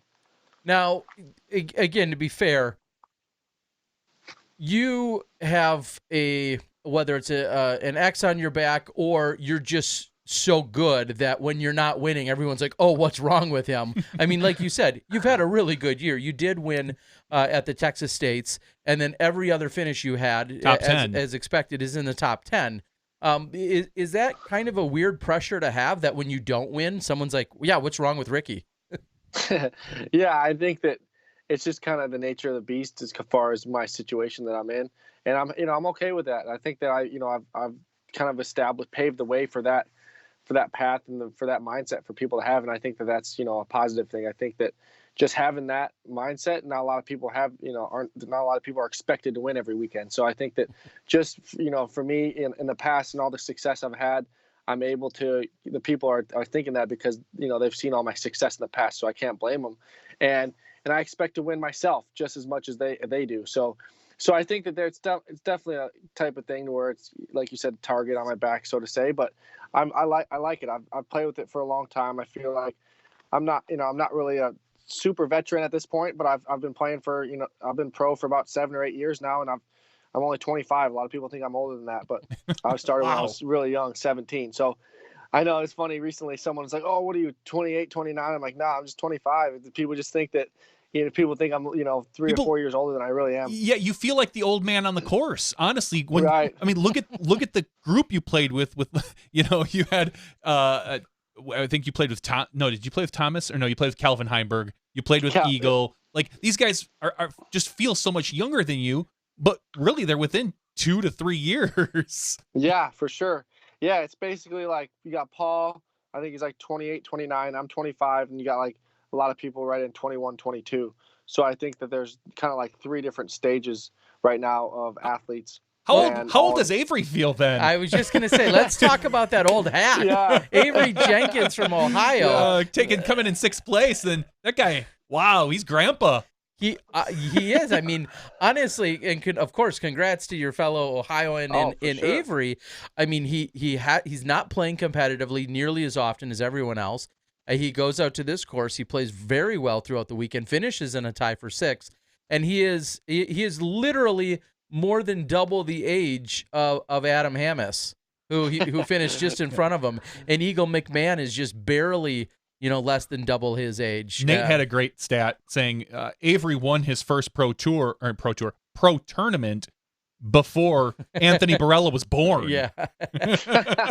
That's pretty cool. That's interesting. Yeah, so that's pretty funny. So that was where I was going to kind of go. I mean, Avery, huge props to him, of course. But what do you, at US, again, the 25-year-old, what do you think of our up-and-coming talent? Adam Hammis, full-blown on tour this year. Anthony Barella, full-blown on tour this year. We're seeing those young guns just like you were. That feels like it's kind of our next class, right? They're moving in. Yeah, so I think my take on it is I think that there's a lot of them. I think that's the biggest difference from the past. And like when I was coming up, and maybe when Paul was coming up, there maybe it was just 1, maybe 2 or 3. Now there's like 5 or 10 of the really top level younger talent, maybe between 18 and so let's say 22, that age range, that really are a top level player at that age. Whereas when we were coming up, maybe, like I said, it was 1 or 2 or 3. So just the number of raw talent at a young age is what is impressive to me at this point, is just seeing all the different styles and different, size people's bodies. You got all different, all the way from Adam to Thomas to, Adam, Hammis, all these different guys. So they all have different builds, but they're all right around the same age and really have a lot of fire, and they're really, really playing with a lot of talent. And, they all have a lot of raw skill too. So it's just cool to see the amount of them. And it's like, you don't just see 1 or 2 anymore. You see, you see 5 or 10, and all of a sudden you'll see another, couple here and there at different tournaments, regionally, and then they'll start making a splash nationally. So it's just cool to see the players grow, and it's cool to see the amount of, junior players, not really juniors, but because they're top level players. You can't really call them juniors, but the junior level, playing at a top professional level. So it's really cool to see that. Now, here's where I'll think back as, we're talking about, dare I say, you being this veteran. What would you're 25, what would you go back if you could and tell 18-year-old Ricky? What would you take different paths? Would you give yourself any advice? Or, write, if you could, write that little note card that the 18-year-old Ricky actually would listen to, what would you write on that note card? I think, for me, it was just, honestly, like, when I think of being their age, I think of just sleeping in my car, honestly. Like, that's what I first did. When I was first coming onto the scene, I would show up to a tournament. I didn't have any money, and I was just totally broke, but I would love disc golf. And the passion I had for disc golf carried me through, not the money. So just being able to show up to the tournament and giving everything I had at the tournament, even if that meant not even cashing at the event, and sleeping in my car for that week. So just the dedication I think it takes is something I'm proud of myself for sticking through, and really just letting the passion that I love of the game take over, even when I didn't, I was in my basically lowest point of my life. I was loving it at the same time. I was sleeping in my car, didn't have any money, but you call that a low point. But at the same time, I was at a high point because I was doing what I loved, playing disc golf, and so it's kind of a weird combination. You're looking back at it, but I'm super thankful that I did it and I was able to do it. So as far as giving myself advice, let's think. I think that just aggressiveness. I mean, my first style of putting was just super spin putt, super fast, super. I was just always aggressive. Always, as soon if I could see the basket, I was slinging at it. Didn't matter if there was OB, lake, creek, didn't matter. I was slinging my putter, and if it didn't make it, I might go 40 feet past. So, just my style alone's changed a lot. So I think that's one thing that I can, it took me a little longer than I would have hoped, maybe. So, okay. just the style, I think, is one thing for sure.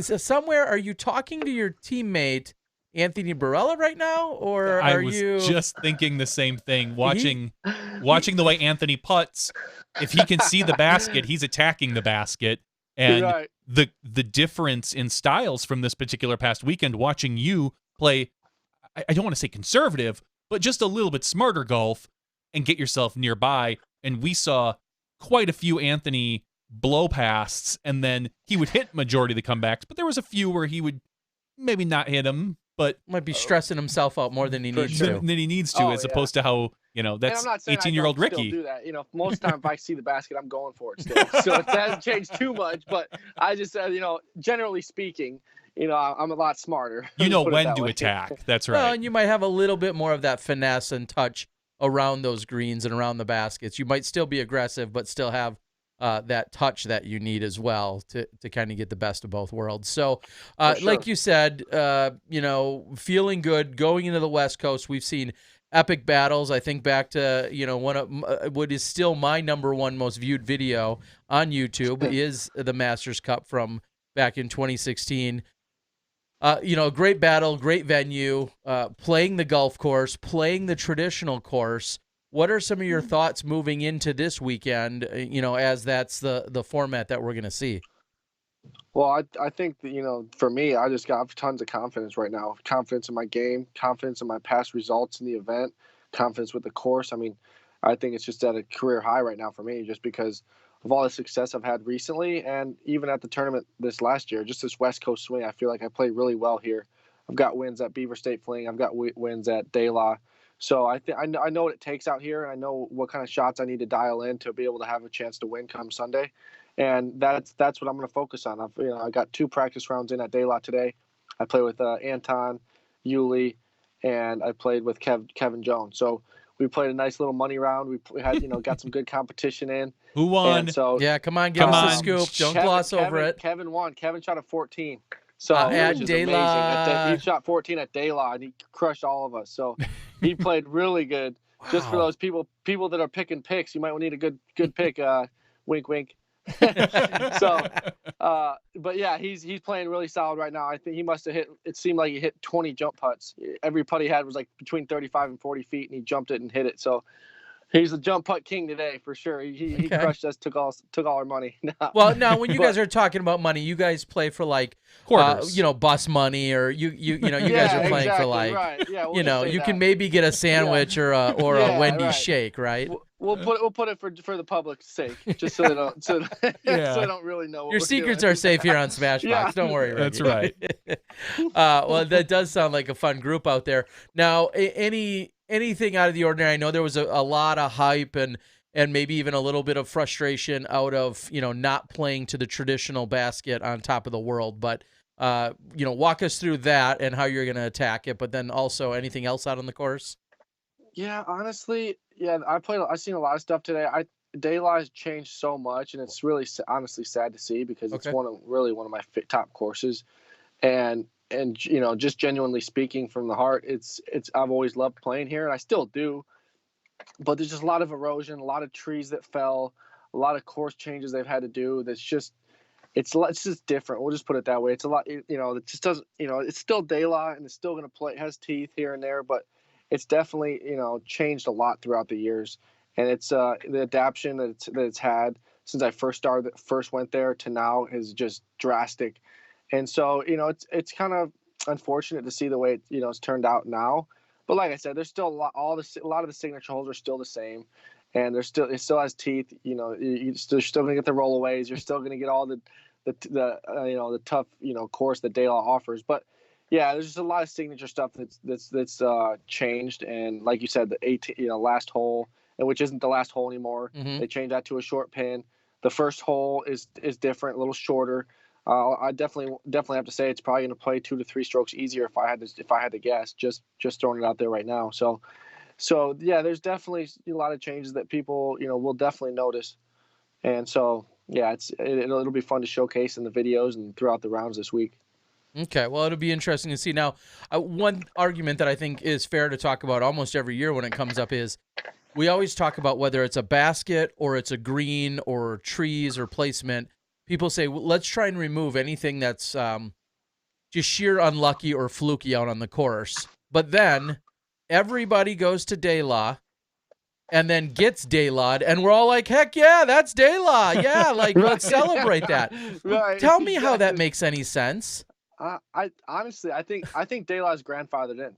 Okay. Honestly, it's okay. You have a tree, you have a certain fluky thing, and it's like De La. I don't know. It's this type of course where it's like there's not a lot of them, but it's grandfathered in. If there's a tree in a spot that it shouldn't be in, I think it's you can get away with it if you're the course designer at De La and not to have to take it out. So no, Okay. I think it's just I think the players just love the challenge, and it's like you can go to a park course and throw in the grass and just and your disc's never going to roll away.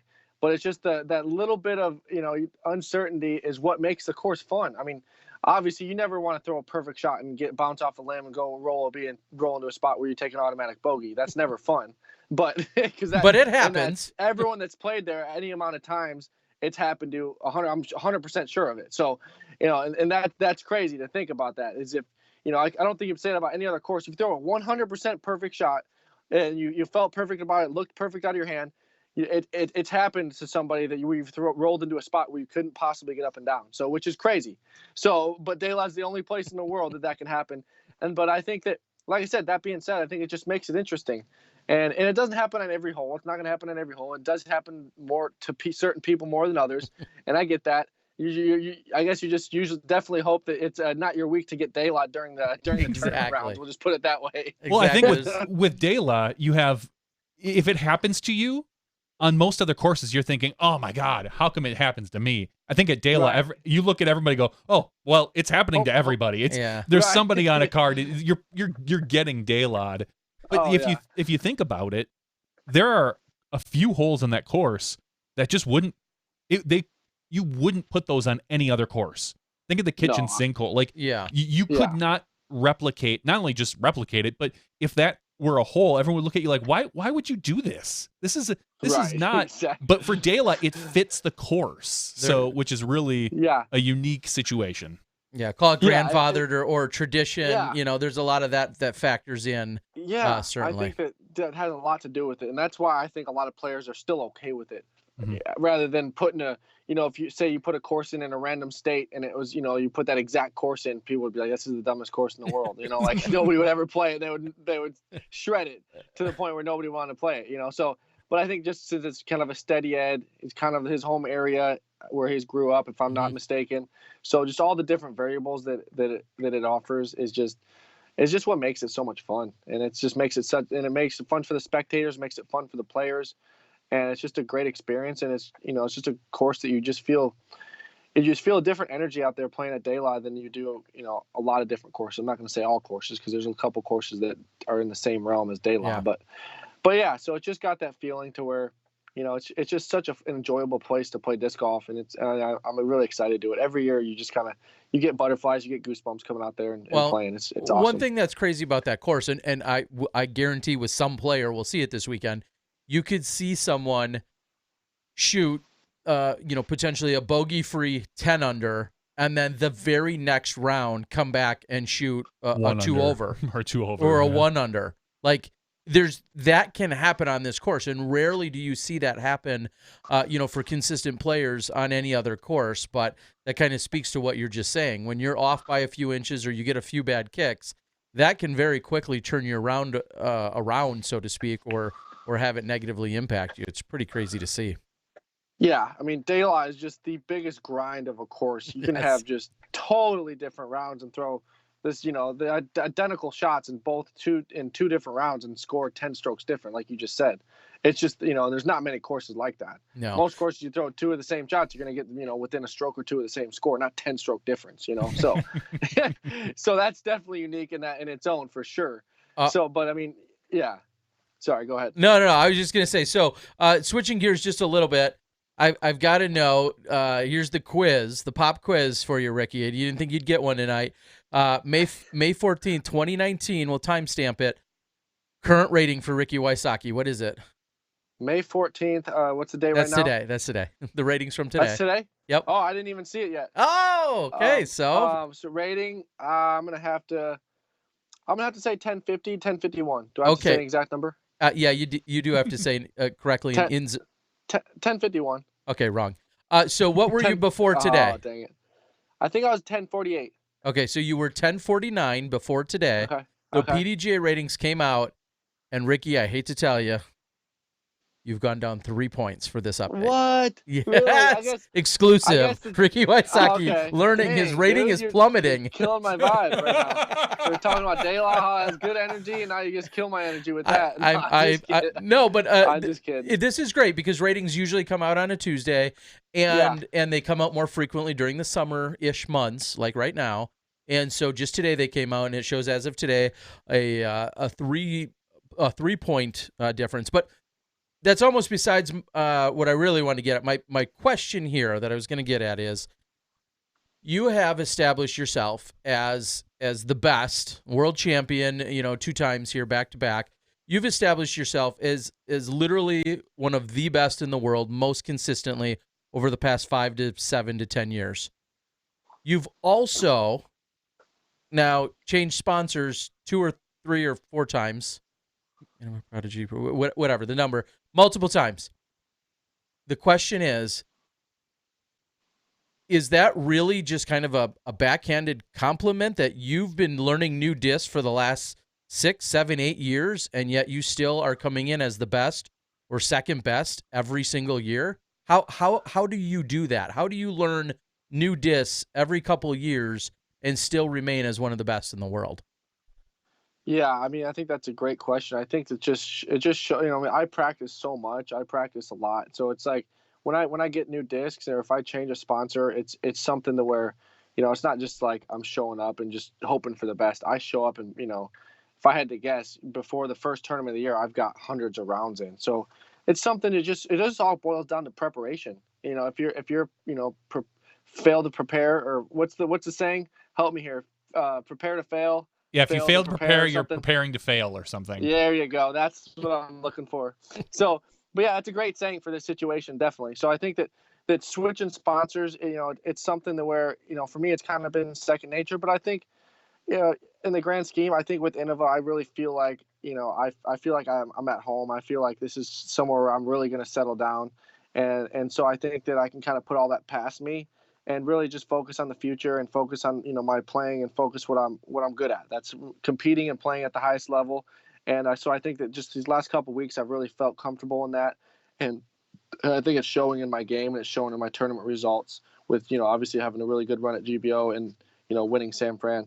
So I think that, just being with Innova, it's really put a, different, mindset, for me. And I'm just really excited to have that riding out for the next 5 years and potentially beyond. Hopefully. And that was gonna be my next point. And I'm not trying to like dwell on the past, so to speak, but have you ever thought about, had maybe you stayed?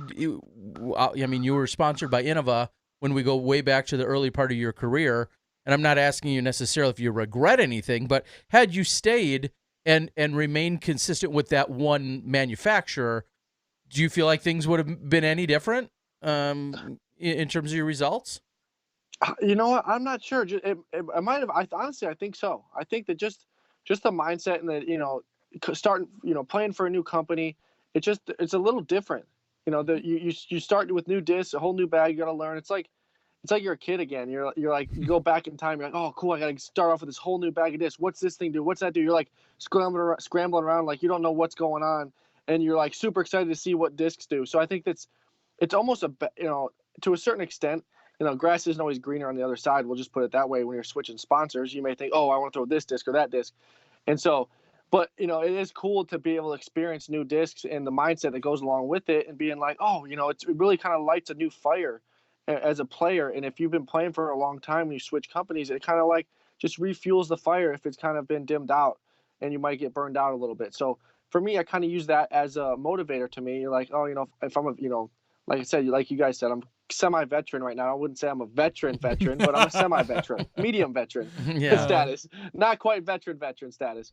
But so, just being, playing as many tournaments and seeing as much stuff as I have, I think that just getting that next fuel that maybe, I've lost throughout the last couple of years, within a contract or something, that definitely helps with that. So just, kind of something, a little insight that people can kind of take away and realize what all goes in with behind the scenes as far as our mindset goes when we're switching. Yeah. And now moving forward, I mean, this year, it's fair to say this year had huge shakeups. I mean, obviously yourself coming back to Innova and seeing not just Paul, but a lot of people also switch over to Discraft. Some people move away from Prodigy. Some people join them. I mean, just it's I'm not that bright or insightful by saying this offseason was just crazy in terms of the sponsorship. What's kind of your take? I mean, you putting yourself aside, what's your take on the landscape of the game when we see this kind of switch up like we did this offseason? Honestly, looking at the big picture, it's all like, honestly, I think that it's just moved around. A lot of the top players just moved around to different spots. I think Prodigy gained, a great player in Kevin. Mm-hmm. Obviously, Discraft gained an amazing player in Paul. So I think those are the two biggest differences. But as far as the other companies, what is it, Innova? They gained a lot of players also. I mean, they got Thomas. I mean, there's a lot of other players that they added that are also top level players. They got Devin Owens, and they got. I'm sure I'm blanking on a couple other ones, but so they did lose a couple players, but they also gained a couple players that maybe people didn't realize, that are also really, top 10, maybe top 20 players in the world as well. So, I think there's been a lot of bouncing around, but I think Discraft, obviously they're the biggest ones with the most moves, but at the same time, Prodigy had a lot of moves with Kevin and so I think that in the grand scheme, it's, it's all just moving. We're moving around, and we're pulling our weight for different companies, but it's cool to see all the changes. I think it's great for the player side. I think it's really cool to see the players being able to get what they feel like they deserve, from a company, and also at the same time providing the company with exposure from their brand and their playing, and showcase what they can offer a brand and a company as well. So I think it's cool on both sides to see all the shakeups, and I think that it's something that's going to be definitely more common in the future. And I'm excited to, obviously not with me anytime soon because I'm a 5-year contract, but for other players and up and comers, it's definitely an exciting thing to realize and say, hey, I got something to work for. If I have a good season, maybe I can get a better contract for next year. And so just that kind of stuff. And that's awesome. That's how sports are. It's all performance based. And if you play well, you feel like you should deserve to be compensated for it. So, and I think that's definitely a dynamic that's developing in our sport. And I think it's really cool to be a part of it. And it's really cool to see this young generation's mindset and say, hey, if I have a good season, I can go after X sponsor and expect, this or that based on how I played. Well, I think you touched on a really good point in that it's kind of the evolution of our sport, and it really is starting to more mimic what we're seeing from other sports. Other sports, just like you said, you play well, you perform well, your compensation or your sponsorship agreements should hopefully reflect that. And if not, you may look elsewhere, or you may stay with where you are. I mean, two of the big names staying put, so to speak, but I think certainly increasing their value in Eagle McMahon and Simon Lizotte. I mean, they stayed right where they were, but we all know that there was probably a little bump in their contract as they were ready to sign on as well, which is, I think that's great for all of our professional players out there to see it. So, knowing you're the sports fanatic, you're 100 times more of a sports fanatic than, say, Johnny and myself. But is that LeBron fella? Is he not? He's not only not playing in your home state, but he's not playing in the off season at all. How do you feel about something like that? Yeah, postseason. Really, sorry, thank you. It's really weird. I mean, my take on it. Honestly, when I saw the Lakers were out of it by 10 games or whatever, I really thought they were going to make a big deep run, And so that's what I initially thought. And then after a while, I just, it was just like, all right, the Lakers just don't have the squad that connects together well. They didn't mingle. They didn't play. They didn't feed off each other. They were just out there going through the motions. They didn't really look like they had, they were playing with for much. So it's kind of sad to see that because, LeBron, I'm sure, hates that. Mm-hmm. But he just didn't have that second player to really, like he's had Kyrie. He's had D Wade in Miami. He just had all these, it's basketball. It's a 5-player team. You at least need 2 or 3 players. Mm-hmm. He didn't even really have. He had a bunch of mediocre players. He didn't have that 5-star player like he is himself. So that's what he needs. So here's where I'm gonna maybe try and tie the two together, just off the top of my head. Should like yourself, are you rooting for LeBron when he goes to a new team, and then how do you feel about disc golf fans rooting for a player when they switch sponsors?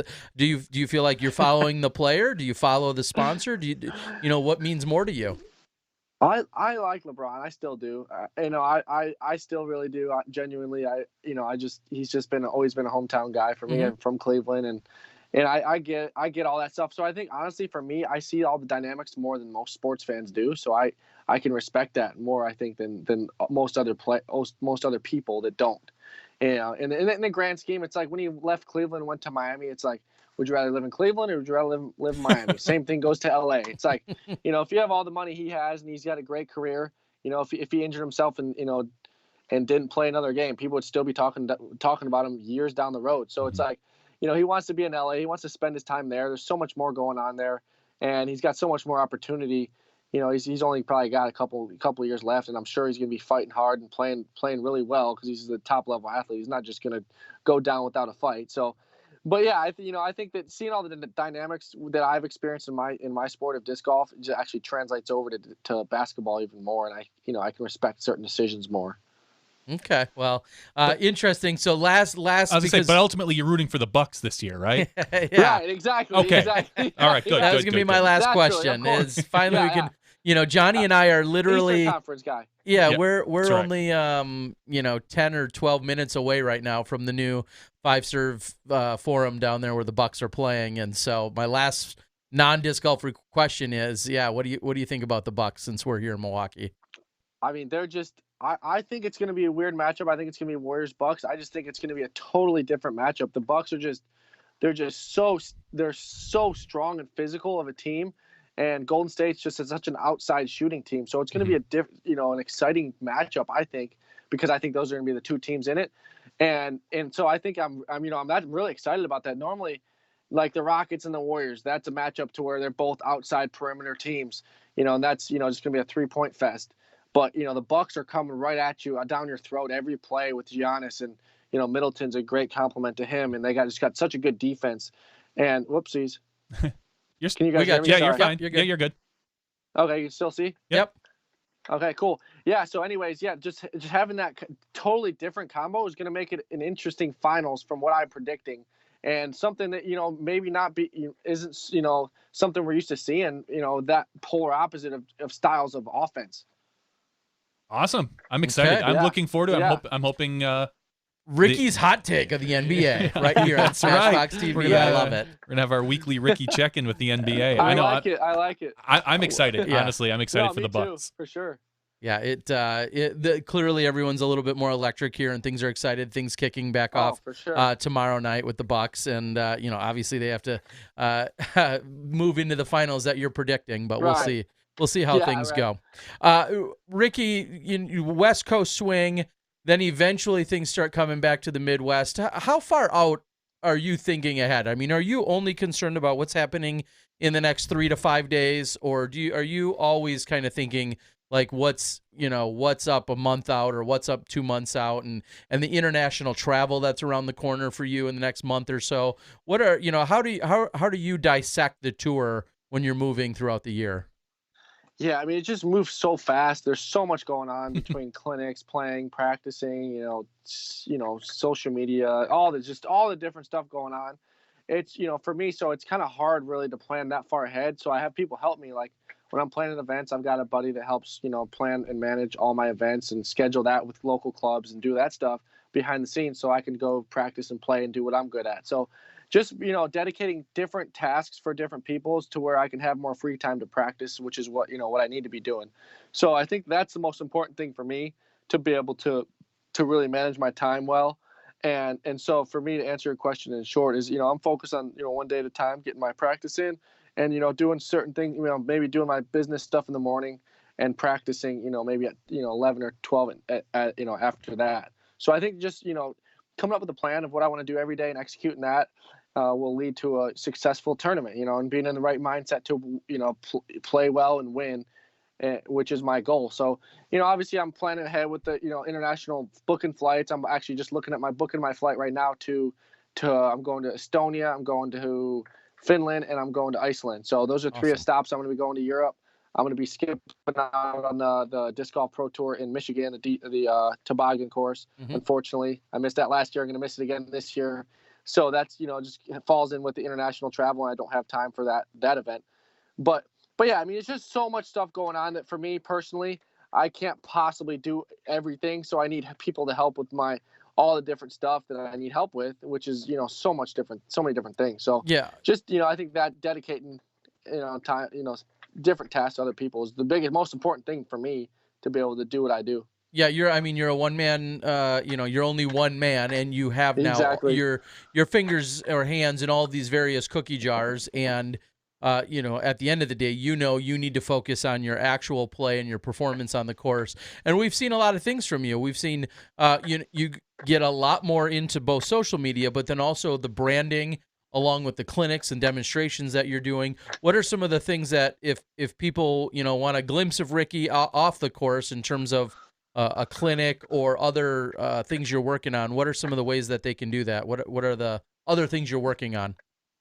Yeah, I'm doing, I've got my website. Obviously, a lot of people are starting to know about that, SockyBomb.com. That's something I'm putting a lot of effort into. I'm putting a lot of cool stuff and content on there.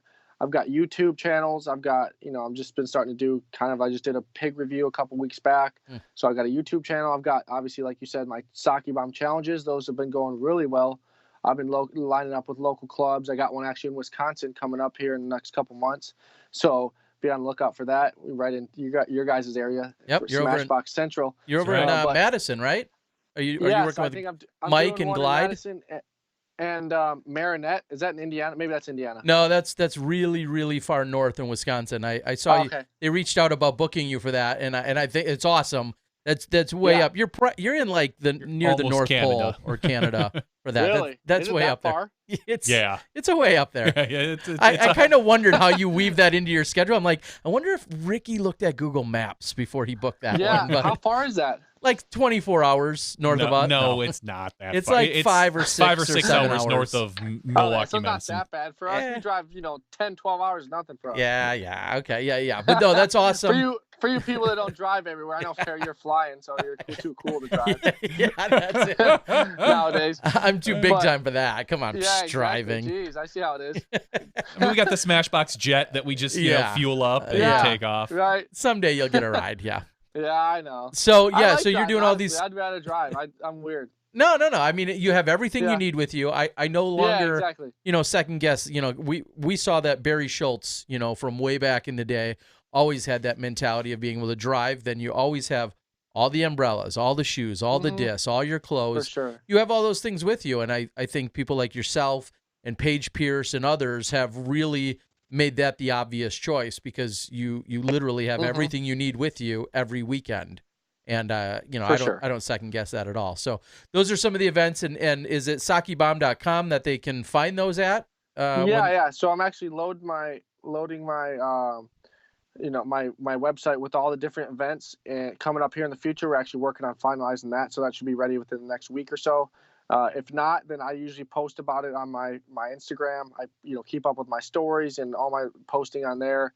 So, and also a lot of Facebook pages. So a lot of the club pages that I've been doing all these events, I post on the club pages that I'm going to be coming to town maybe a month or 2 months ahead of time to plan. So I'm pretty good about planning and scheduling ahead of time. So if I'm going to be in your city, I'm sure you'll be noticing it coming up soon. So a lot of different avenues to promote it. So I'm excited to be doing more of this stuff this year.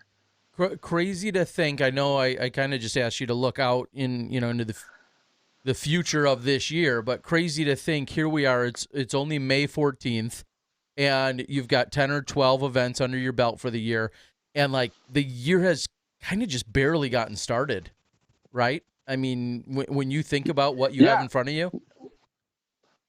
Yeah. Oh, I mean, we haven't even played a major yet. I was just thinking about that. It's like we haven't, we have, what, 3 or 4 majors still to play. We have, majority of the NTs. We haven't even played half of the Pro Tours yet. So yeah, I mean, the second half of the year is going to be, I think the most important. I mean, for me especially, obviously, because I want to have a lot of good performances and win a lot more tournaments. But there's just a lot of the meat of, so to say, the season. It still hasn't even started. So I'm definitely exciting for me, especially seeing with where my game is trending right now, to see where all the tournaments I can have a good chance to win coming down the home stretch of the season. So I'll throw out a question that I get asked a lot of, and I feel like the answer has been evolving throughout the years. So I'll ask you directly.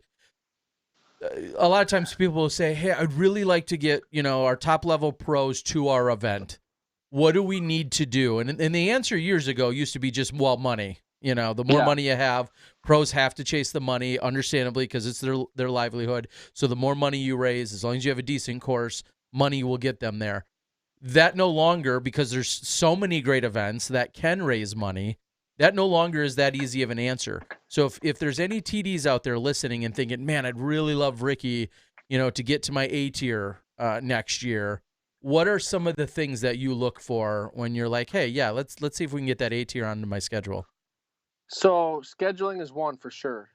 Scheduling is the most important thing. So I mean, just planning on an event that we know we're going to play. So say we're planning Ledgestone. If you're planning a tournament down in Florida, that's probably not going to work out too great. There's not going to be that many people that are going to go from Florida, Ledgestone to Florida back to to say there's a tournament in Indiana, or what, just for example. So just using it as an example, just making sure that the schedule makes sense and the majority of the players are going to be at the event. That's one thing we definitely look for. And then, a lot of others, for me especially is, perks. I mean, playing side events, playing skins matches, playing different things like that. Like in Nantucket, we do a Raz round. That's where that all started. So, I mean, that was the one, initially when I first went there, that was a big reason why I went there, is because, Todd's like, hey, we should do a Raz round and all this different stuff. We got all this cool stuff planned. So just kind of laying out all the full details of the tournament. And obviously we have to make the final decision, but that definitely, is in the equation when we're definitely making our decision. And sometimes it just doesn't match up with our weekends, but scheduling, all the extra perks, that all helps get the top players there. I'll just put it out there that way for sure. Will you skins match, Raz rounds, clinic opportunities, vending opportunities, those are all things that I know you look for then. For sure. What do you think via all of your social media, opportunities in Instagram and Facebook, primarily probably, do you get more or less, the over-under, I guess, than 100 requests to come to that person's tournament? How many do you think you get in a year of people saying, hey, I've got this B tier, or we're running this really, this C tier that really is like a big B tier. But how many requests would you say that you personally get for people that invite you to come play in their event for whatever reason during the year? If I had to bet on it, I'd probably bet the over. Wow. That's puts it in perspective. Yeah, which is incredible, and that's why I wanted to ask the previous question is, what are the things that get you to somewhere? Because you guys are now requested every single weekend to be somewhere, and you can't play quite every weekend. You play quite a few, but not every weekend. And what do the tournaments need to set themselves apart to actually get you to come to town? So those are all good things to know.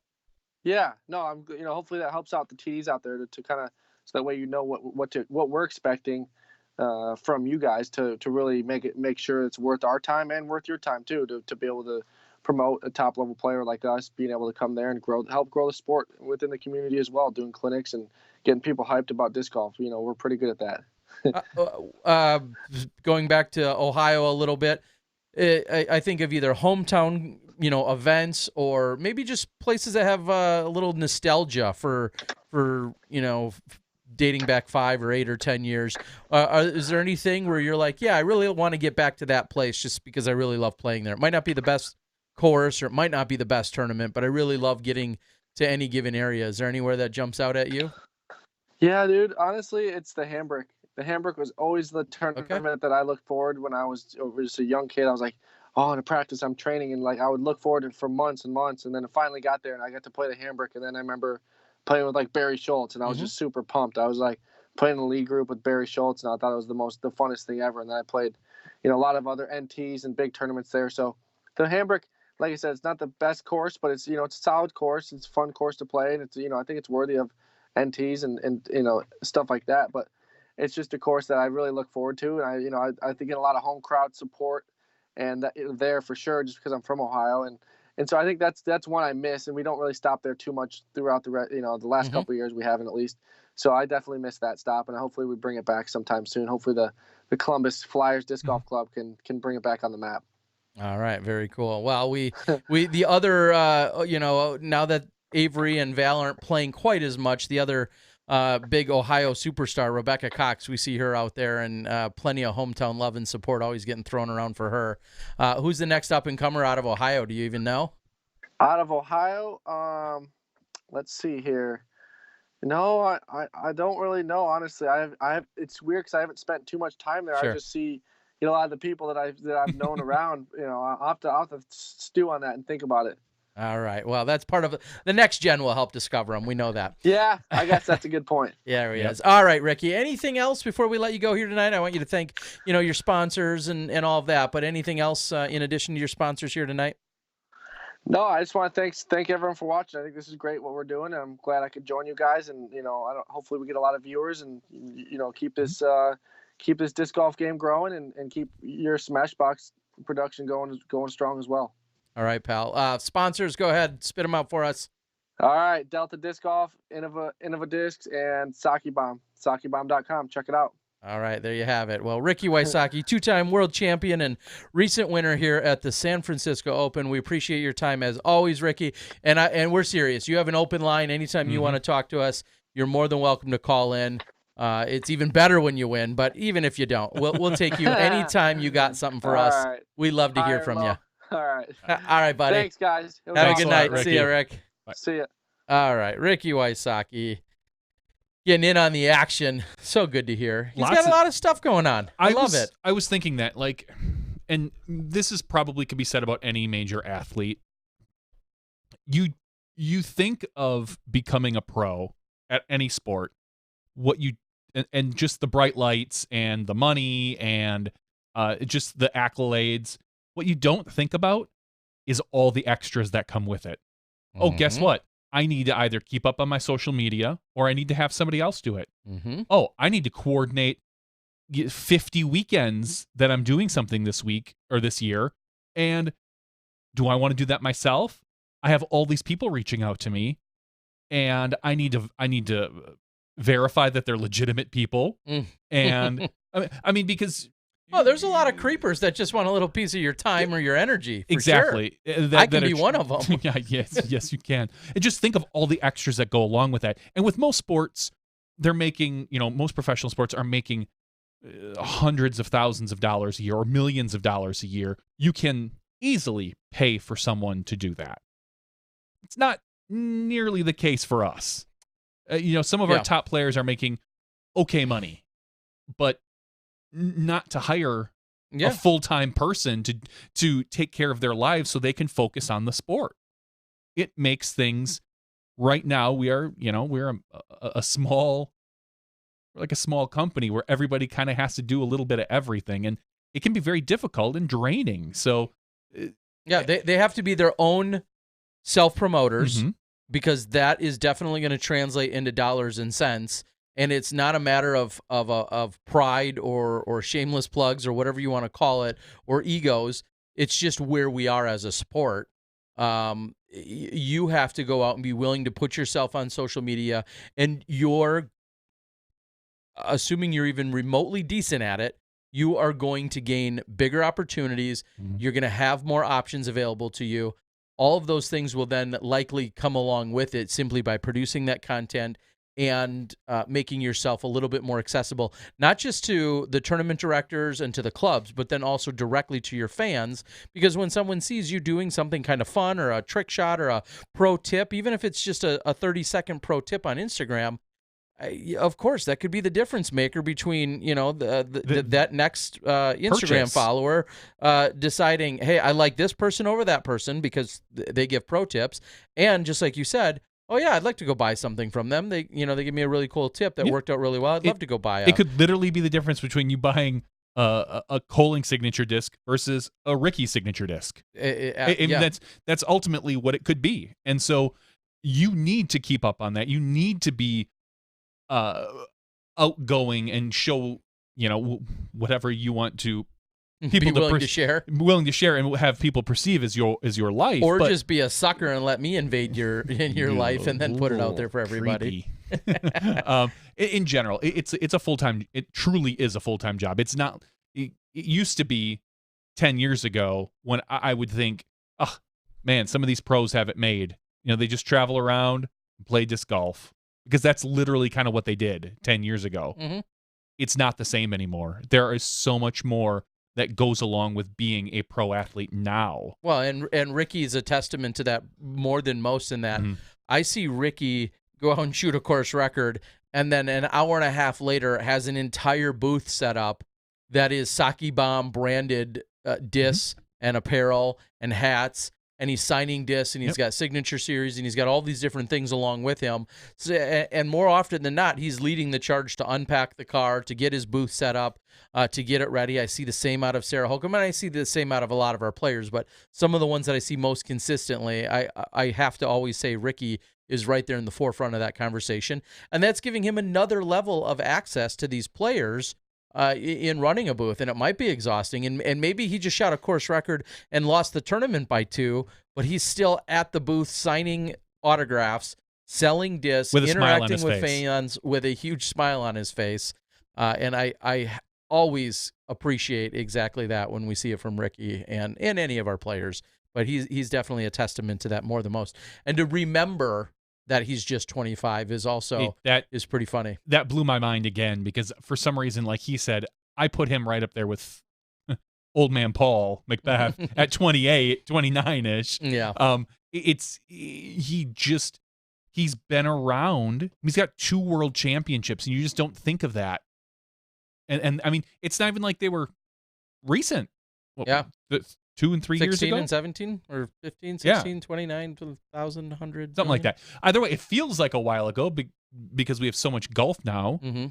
And you're like, oh, man, he's been around forever. Yeah. 16 and 17. He hasn't. He's been a pro for 7 years. 7 years, he said. Well, and I think that blows my mind. To seeing him perform in Ohio at the AM Worlds in 2010, where he took down a junior title, and then see him go and compete at the PDGA championships that took place at the International Disc Golf Center. And the question was, at that time, that was the year that the USDGC took a year off from the open flight, and to watch him take down that first major, I believe in 2011, on the pro side. It's been an awesome watching his career and his family and his support. And one of my favorite Ricky memories, for sure. I've seen a lot of his career, probably more than anyone, actually. One of my very favorite Ricky memories of all time, as we're going to quickly stroll down memory lane, is the 2017 Worlds. Ricky Wysocki wins. There's the award ceremony. There's everything that takes place. And then Johnny and I set up a very, very impromptu podcast booth in our hotel room at the Home to Suites, where we were all staying, where I saw him that morning before he won Worlds. Getting breakfast. I Instagrammed about it. And then having him come down after celebrating with his family for a little while, having him then join us for this kind of random post-Worlds interview. And it was just raw Ricky joy and jubilation and excitement. He was so open and candid. Yeah. And just, it was funny watching him, because I stepped aside and I saw it from the other side. We had the laptop open and he's answering questions and he's reading comments, and you could just see all the information processing almost in real time, him trying to listen and answer. And talked to people, and everybody loved it.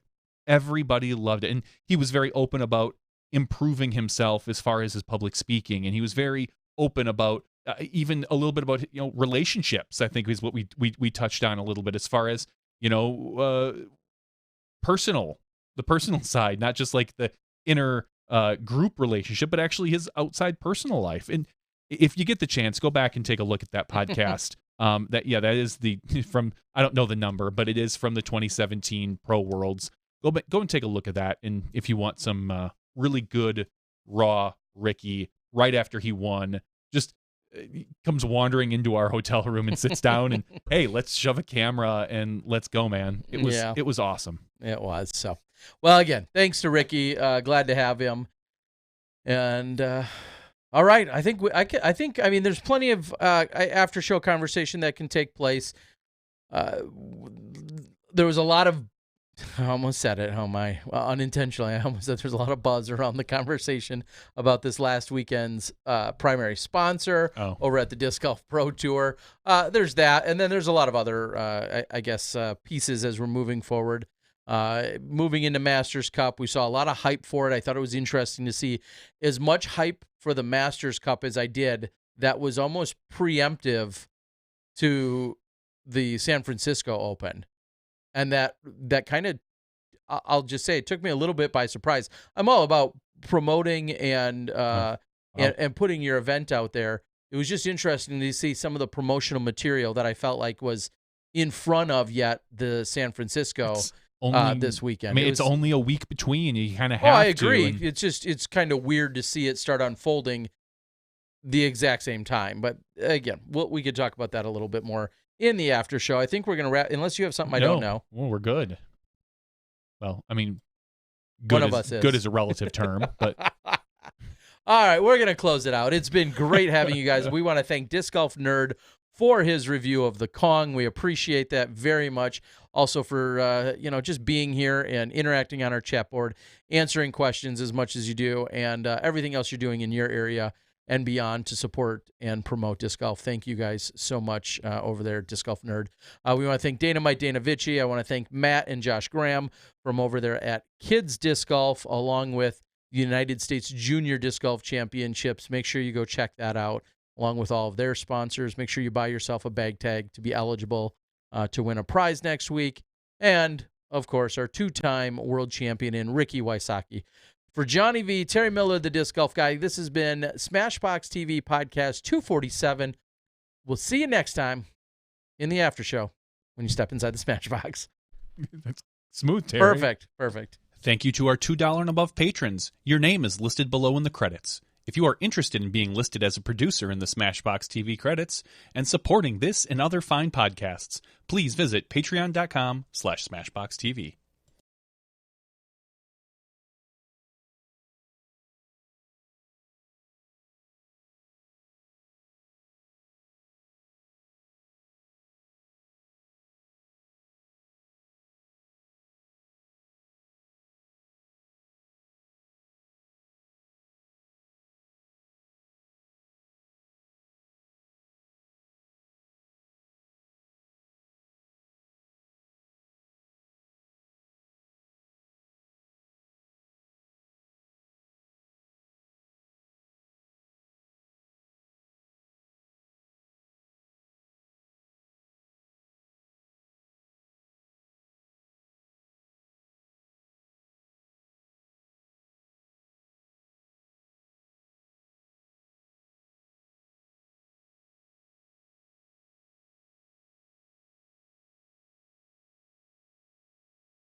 Hello, everyone, and welcome to the SmashBoxxTV Podcast 247 After Show.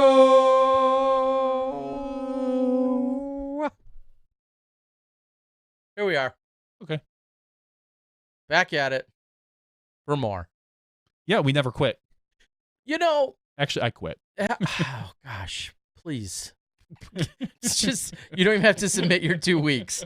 Just say the word. Just lock the door on your way out, Miller. I'm gonna go take a nap. Oh my gosh, if only life would be so easy. Thank you guys for joining us. Here we are on the after show. Just got done talking to Matt and Josh, not from UDisc, but Matt and Josh from Kids Disc Golf. Also, Ricky Wysocki, who joined us, gave us a little quick recap of his experience over there at the San Francisco Open this last weekend. Now, I apologize. I have even shortened it to just calling it the San Francisco Open. It deserves its full accredited name. The Absolute Extracts presents the San Francisco Open, driven by Innova at Glen Eagles DGC. Fighting for one of those longest names of the year. They're in contention. And then you throw in during the live broadcast, basically live broadcast sponsored by MVP. Yeah. And you've got yourself a lot of sponsors and a lot of mouthful. Yeah, you do. More than a mouthful. I think we can get banned for saying that. Yeah, I believe so. Yeah, darn those Hooters people things. So, this weekend, of course, Disc Golf Pro Tour stop number 4, and we touched on it briefly in the regular show. I was not personally really part of the broadcast again, as I had some other obligations. Sounds like you and Gary, along with the camera crew, along with Val and Nate, held things down. Sean Jack did some final round interviews. Or I should say champion interviews. Todd Dodge helped with a lot of the on-site stuff. He was actually also a cameraman for a little while for the second card. Okay. But when he wasn't doing that, he was helping the cameraman make sure everything was charged and what they needed back and forth. So there's a big effort. And it sounded as if, and maybe we have a somewhat of a bias sampling right here out on the board. But from what we gathered, it sounded as if people were, for the most part, pretty content or dare I say even happy or impressed with the coverage. Is that, I don't think we're afraid to criticize ourselves if it's not the case. But it sounded, for the most part, like things went relatively well. Is that a fair way to put it? I think a more fair way to put it. A relatively low bar to jump, but everybody said it was the best covered Pro Tour event. Because we had, again, a low bar to jump over. We're not getting under that bar, that's for sure. Because we had CCDG and PSP doing post-production. Okay. Directly from the cameras. We had Smashbox doing live on YouTube. And UDisc was there providing, all their awesome stats. So overall, I thought the production, it was a very well-rounded event, and it was very easy to follow. It was almost like last year. Okay. Well, good. There were, I think I mentioned this to you, there were some criticisms that we saw online, as always. There always is, and I look for them. Honestly do. Some probably more... Some are legitimate, appropriate than others, and legitimate than others. Of course, I look for them because I always want to get. I love hearing the good things. I love reading the good things, and sometimes I hate reading the bad things, depending on what it is. But some of the criticisms were the catch camera. Mm-hmm. They felt wasn't very good. Okay, and I have a hard time saying that because I thought a lot of times he was very, very good. There are just some positions that are tougher than others when you're not as experienced. Okay. Mm-hmm. So you put him out in the open field and he was great. There were some times that I felt that he maybe missed a shot or two, and part of that is he's hustling down the fairway. That's not really his fault. He gets held up. Mm-hmm. And there are times I thought he was a little too closely zoomed in.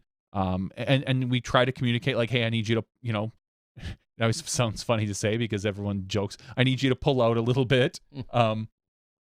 But ultimately, it comes down to experience. And as a team, as I said, we started really working well together and we started really gelling together. And I think that there's always room to grow. There's always spots to get better. The other complaint that I heard was the picture-in-picture ads again. People don't love them. And I get it. There might be, and you and I talked earlier today, there might be a strategy to kind of alter that or maybe adjust for that. And maybe there's yet another way to go about getting something that's effective for the advertisers, but still effective for the actual viewers taking in the broadcast. Correct. Is that a fair way to put it? Yes, because, and obviously everyone understands we need to make sure to get our ad sponsor time in. And people were complaining that, oh my God, there's so many ads. And I said, really? We average about 1 minute and 15 seconds per hole because you get, let's just start, hole preview, it was 22 seconds long. Teeing or talking with Nate and Val. After the drives, we go to literally exactly within seconds, 1 minute of ads, and we cut out. And again, main reason for that is So all of our cameramen have to get up and move into a position. So rather than watching people walk down a fairway, it then also makes sense to then cut to our ads at that point. Or going to like Nate and Val to have them fill even more time. Yeah. So we have 1 minute of ads, everybody throws, and then during the putouts, it's a 15-second ad. So it's literally 1 minute, 15 seconds. So you multiply that times 18, you get just about 21 minutes of ads, somewhere around there, per 3.5 hours of broadcast. Normally, on a normal network show, it's about 22. You get 8 minutes for every half hour. So that's 16 minutes per hour. And it's, for a half hour show, it's 22. I think for an hour, it's like a 45 or 46 minutes per hour. So I don't feel like our commercials are a lot. It just feels like a lot because it's throw and then we go to a commercial. So you kind of get that feeling. Ultimately, the picture-in-picture ad, I try to make it where someone putts, as soon as it's in the basket solid, is when I go to that 15-second picture-in-picture ad. And we try not to do it when anyone has a putt longer than about 20 feet. Because we do know that there are, especially in a windy situation like San Francisco, that can happen. People can miss, whatever. For the pros, for the most part, if they're inside of 15 feet, they're 99%. They're probably not missing those putts. It's not like you and me out there. These guys are putting them in, and yes, I even made the picture-in-picture a little bit bigger. If you notice the difference between this and Jonesboro, the picture-in-picture for the players was bigger. The ad was a little smaller, probably about 10 to 15% if I had to take a guess. And I threw some graphics on the bottom and the lower right for other sponsors because it was an empty space. So those are the big complaints. And I understand those complaints. I truly do, because the picture-in-picture does a little bit take away from some of the momentum that the announcers are building, that Nate and Val are talking about. So I can completely understand that argument. I don't know if they're going away. I don't know if they're changing. I've made a couple suggestions. If people just wrote us big fat checks. I mean, like, if you really want to get rid of the ads, just send a check to SmashBoxx. And I promise you, we will find a way to get rid of those ads. Oh yeah, for sure.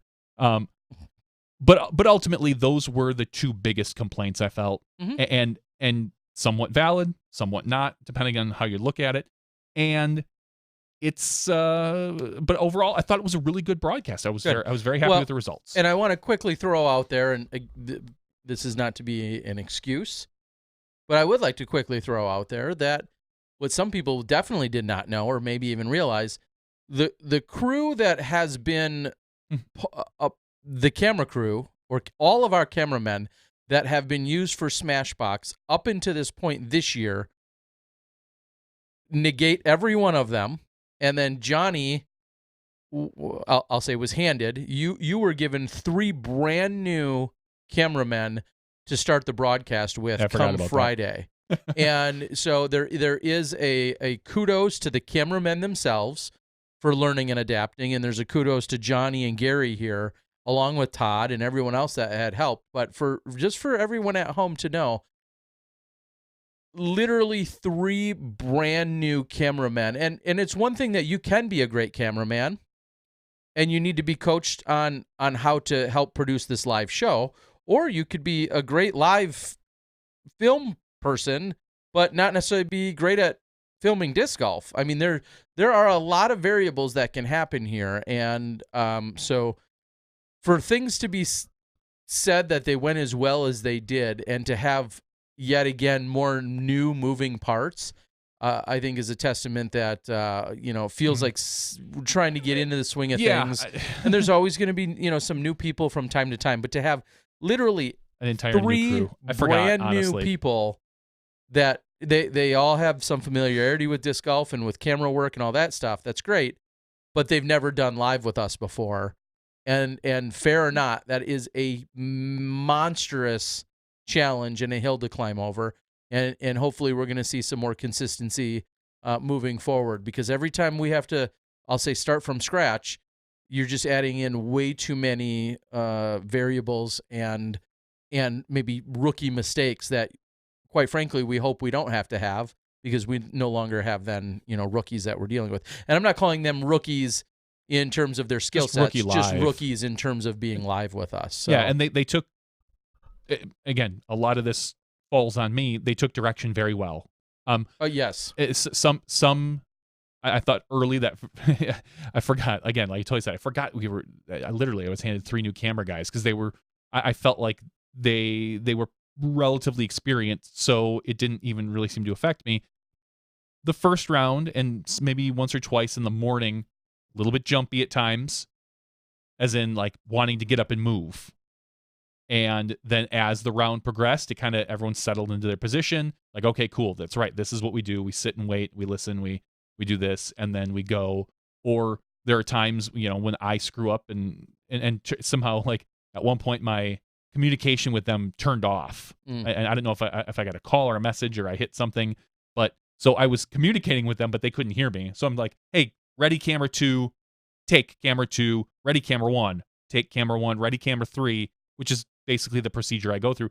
They weren't listening. They couldn't hear any of it for about half a hole. And so then at one point someone's like, Johnny, we can't hear you. I'm like, oh crap. And I hit the button. I said, sorry about that. You guys were doing great without my direction at this point, because we had gotten man, I into need that button. You I do. need that button that I can press, so I don't have to. I got yours right here, which is pretty funny.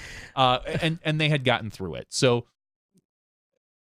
again, it's working together as a team, coming together as a crew.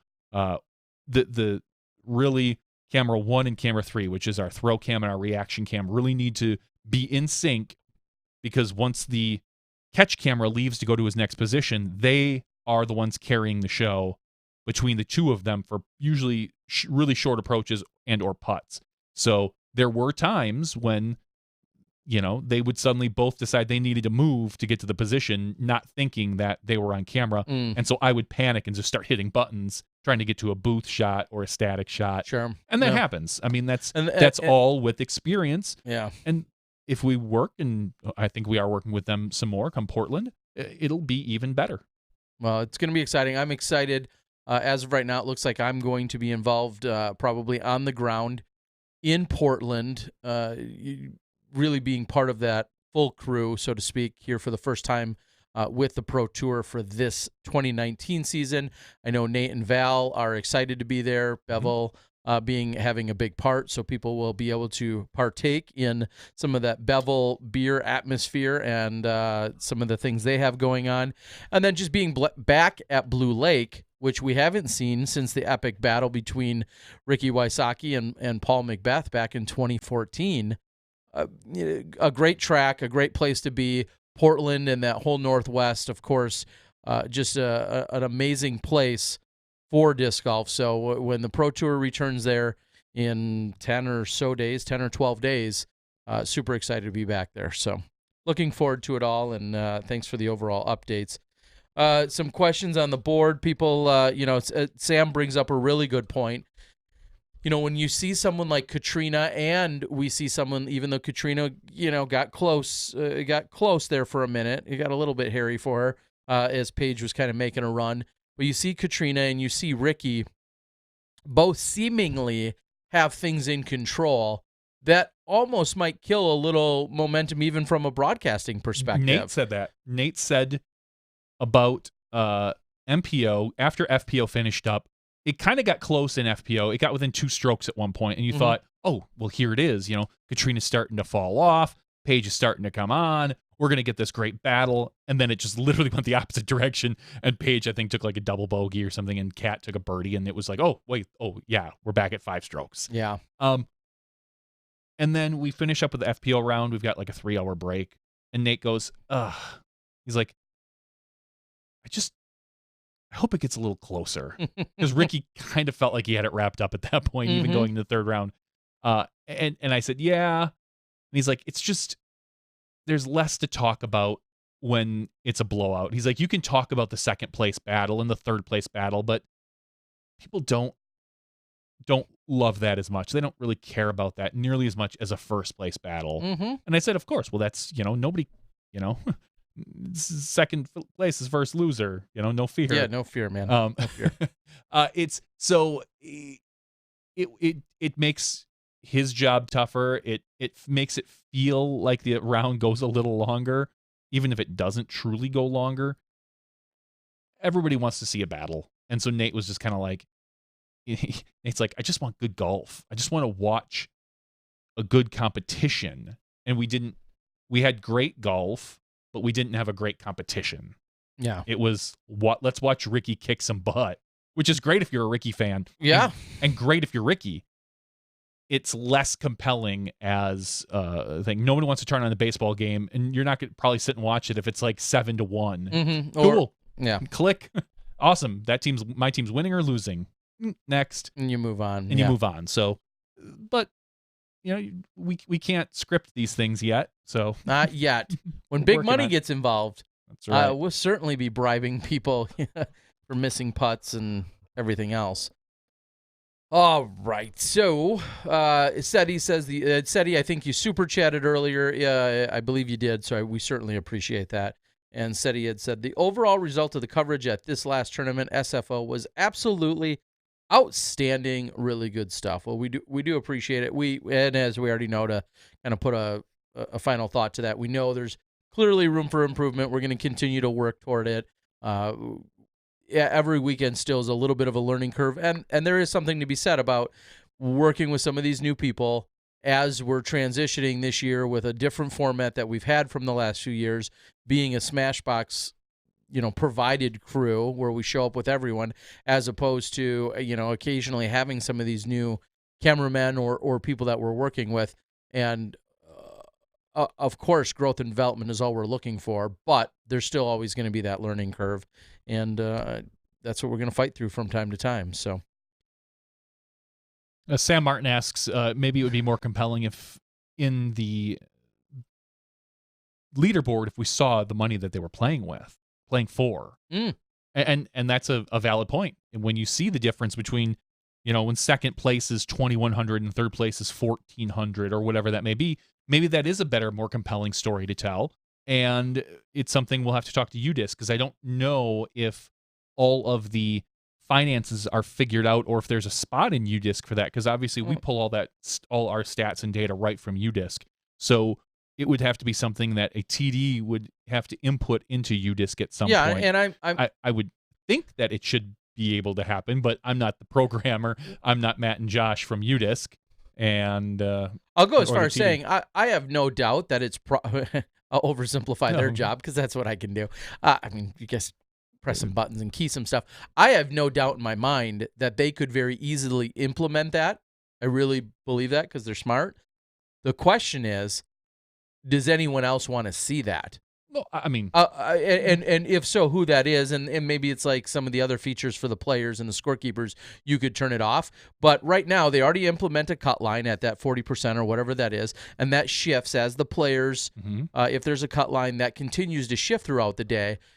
In a very similar sense, they could have the payouts, and just imagine when it says payout 5,000 next to Paul's name, or in this case Ricky's name, and then 2nd place says 3,500, and 3rd place says 3,000, and then just watching all of that column and that shift. I mean, the payouts are going to remain the same. Occasionally there's going to be some ties, and you'll see all that. I have no doubt they could make that happen. My question is, would it potentially cause confusion or not while the round is going on to anyone out there watching? Correct. Because somebody logs in and they're like, wait, it says hole 7. They're on hole 7, but it says fourth place has $3,000. And maybe, I mean, we're pulling at different things here, but maybe you have just a without the names. First is this, second is this, third is this. I kind of like it next to the names. Yeah. I mean, imagine if we had the... You see the putt? That was a $4,300 putt. Oh, my God. The Nico arrows for money. Yeah. Like, after the second round, like, oh, look, he's lost $500 this round. Yes. Like, oh, look at him. He's gained $1,700 in this round. Yes, that would be awesome. Attach it to the Nico arrows, which lets you know that if someone starts the day, say, in 42nd place, they have a hot round, they're in 12th place, it will show an arrow moving up with a little 30 next to it, meaning they've moved up those 30 spots. So as you're saying, having even the finances adjust accordingly would be awesome as well, to see how someone so I didn't see UDisc Matt or UDisc Matt or UDisc Josh on the board tonight, but well, now they're not going to chime in. They're definitely going to stay away on this one. We're calling you guys out. That's what we need. That is exactly what we need. It's really funny because the other day, I after the tournament that I had played, I had 3 scorecards, and I said, I messaged them. I said, "Hey guys, you know what would be really cool is if I could like group these scorecards and just look at my stats for this event." And Matt is like, "Yes, I know." He's like, "Great idea. Thanks a lot. We have it on our plate. Chill out. We appreciate your input." And he was super nice about it. But ultimately, what do you mean by group? So when I look at my, let's just say round 1, I look at all my stats. Cool. There's my circle 1X putting, whatever. I can look at my second round stats, and I can look at my third round stats. I want to be able to group those 3 cards and look at my overall stats for a particular event. Yeah, it's called playing in the Pro Tour, bro.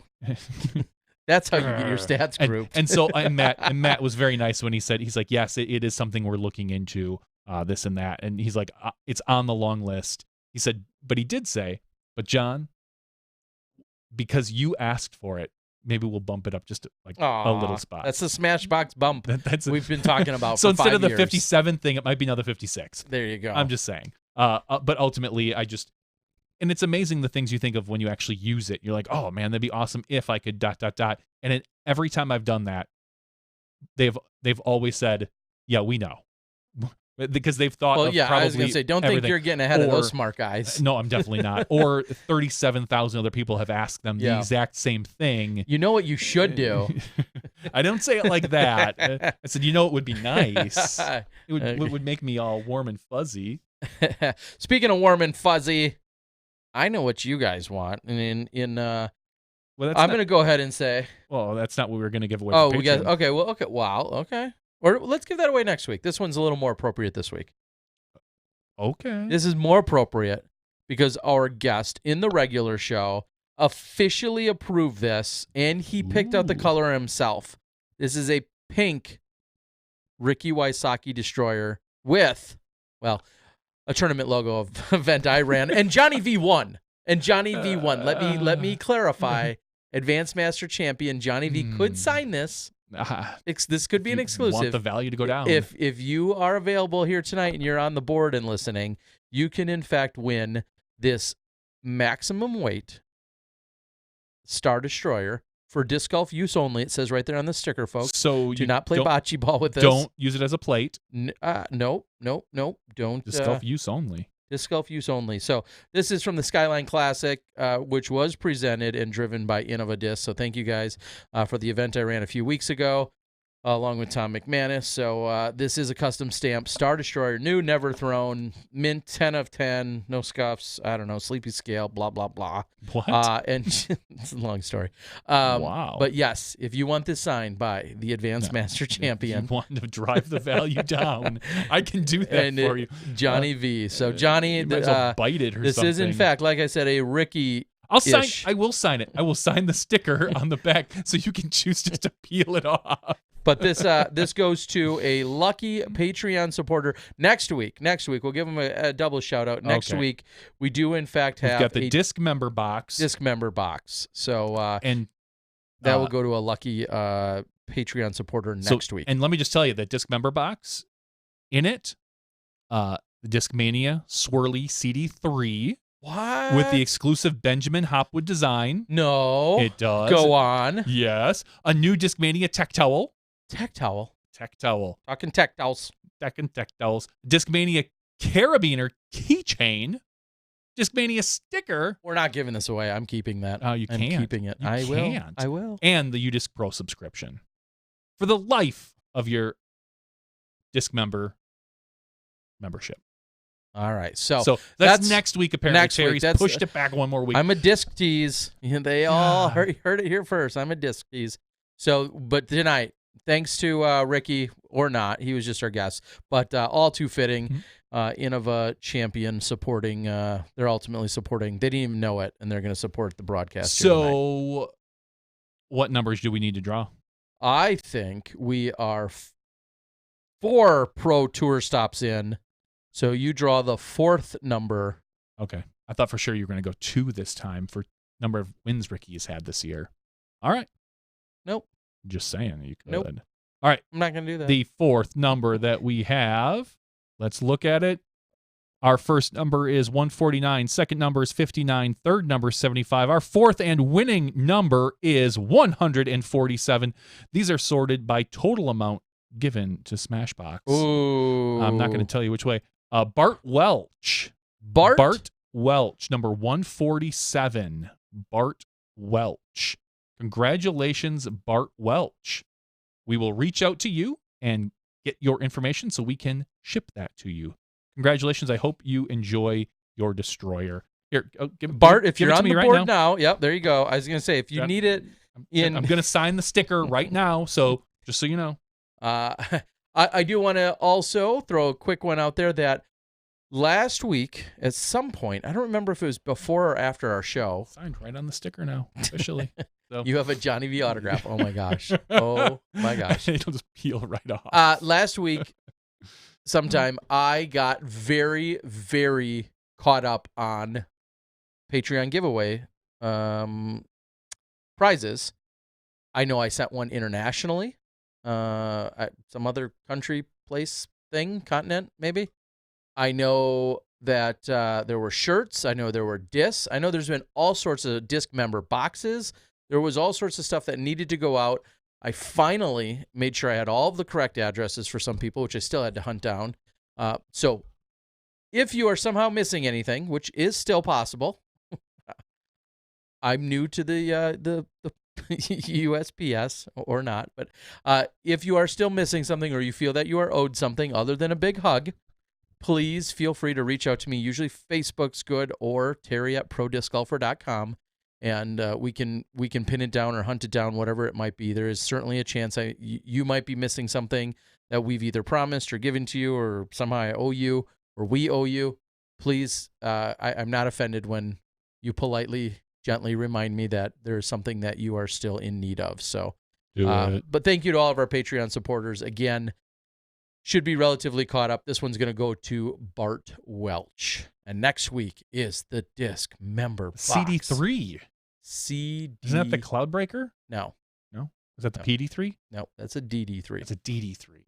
Oh. Which I may or may not have ordered a whole bunch of. I'm just throwing that out there. Okay. Well, this is the CD3. Okay. Well, that's nice as well. All right, Bart. I know a Bart somewhere. I say sign it. Okay. Well, he did.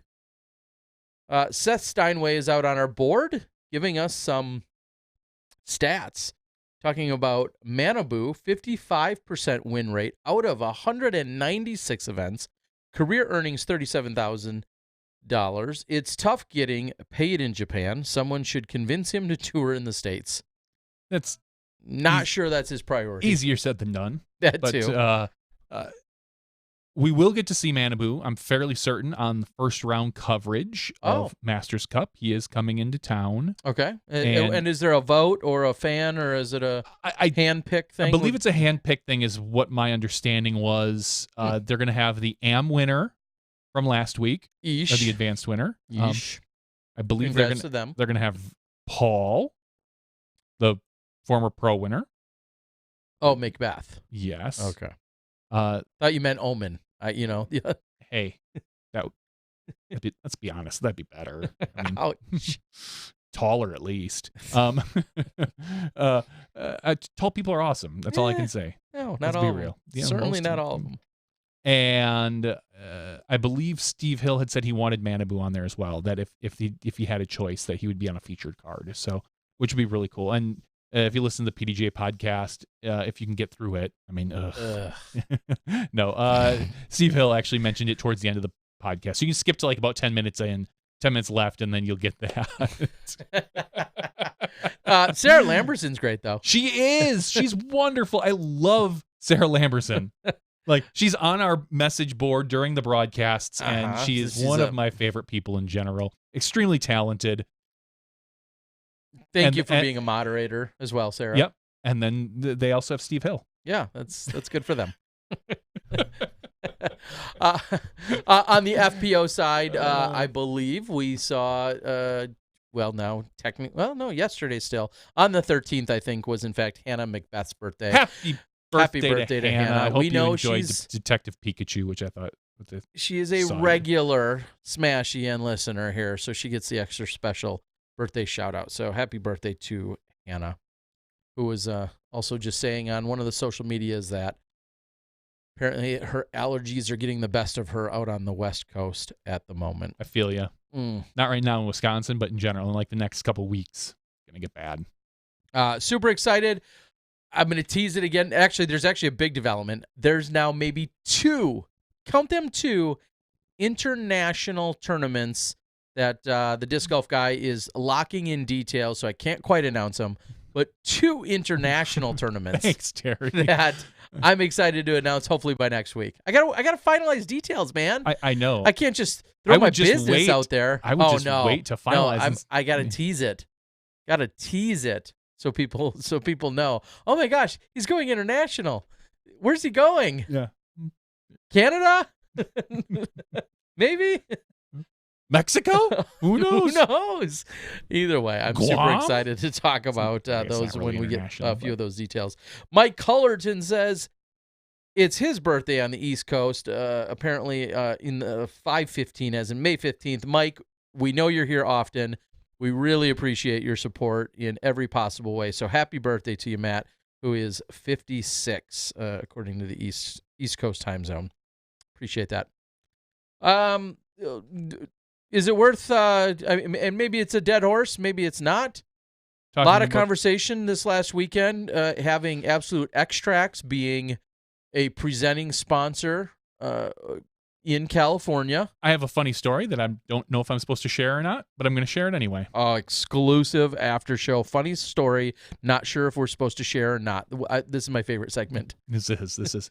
So if you watch the live broadcast, you saw the Absolute Extracts commercial, Putt Putt Pass, where a gentleman... That's an NFL weekend thing, right? Where they do it on... It's punt, kick, Isn't and that pass. a game? Some punt, pass, and kick, something like that. The Putt Putt Pass. Okay. And the commercial depicts, I think, a guy missing a putt and then pulling some sort of vaping device out of his bag and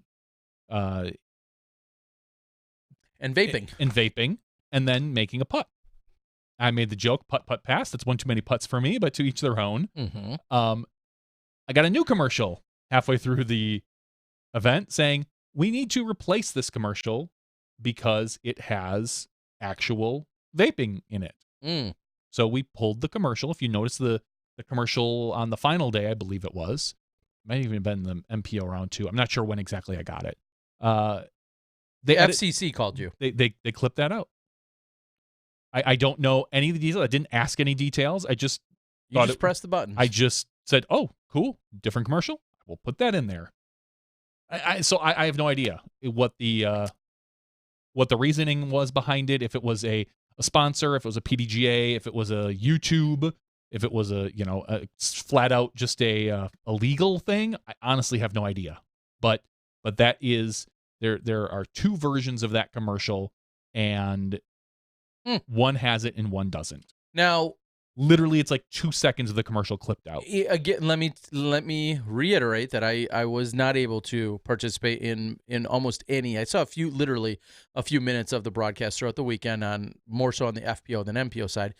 And one of the conversations that I know has come up is, as you just mentioned, that commercial, but just in general, it sounds like some people were saying on the internets, where I get all my info, that they didn't feel like some of the commercials, they felt like the commercials were, dare I say, somewhat stereotypical, or trying to portray a stereotype, and that, and I don't know if I don't really love, well, the term is fine, but some people said they were cringy, and everyone has a different definition.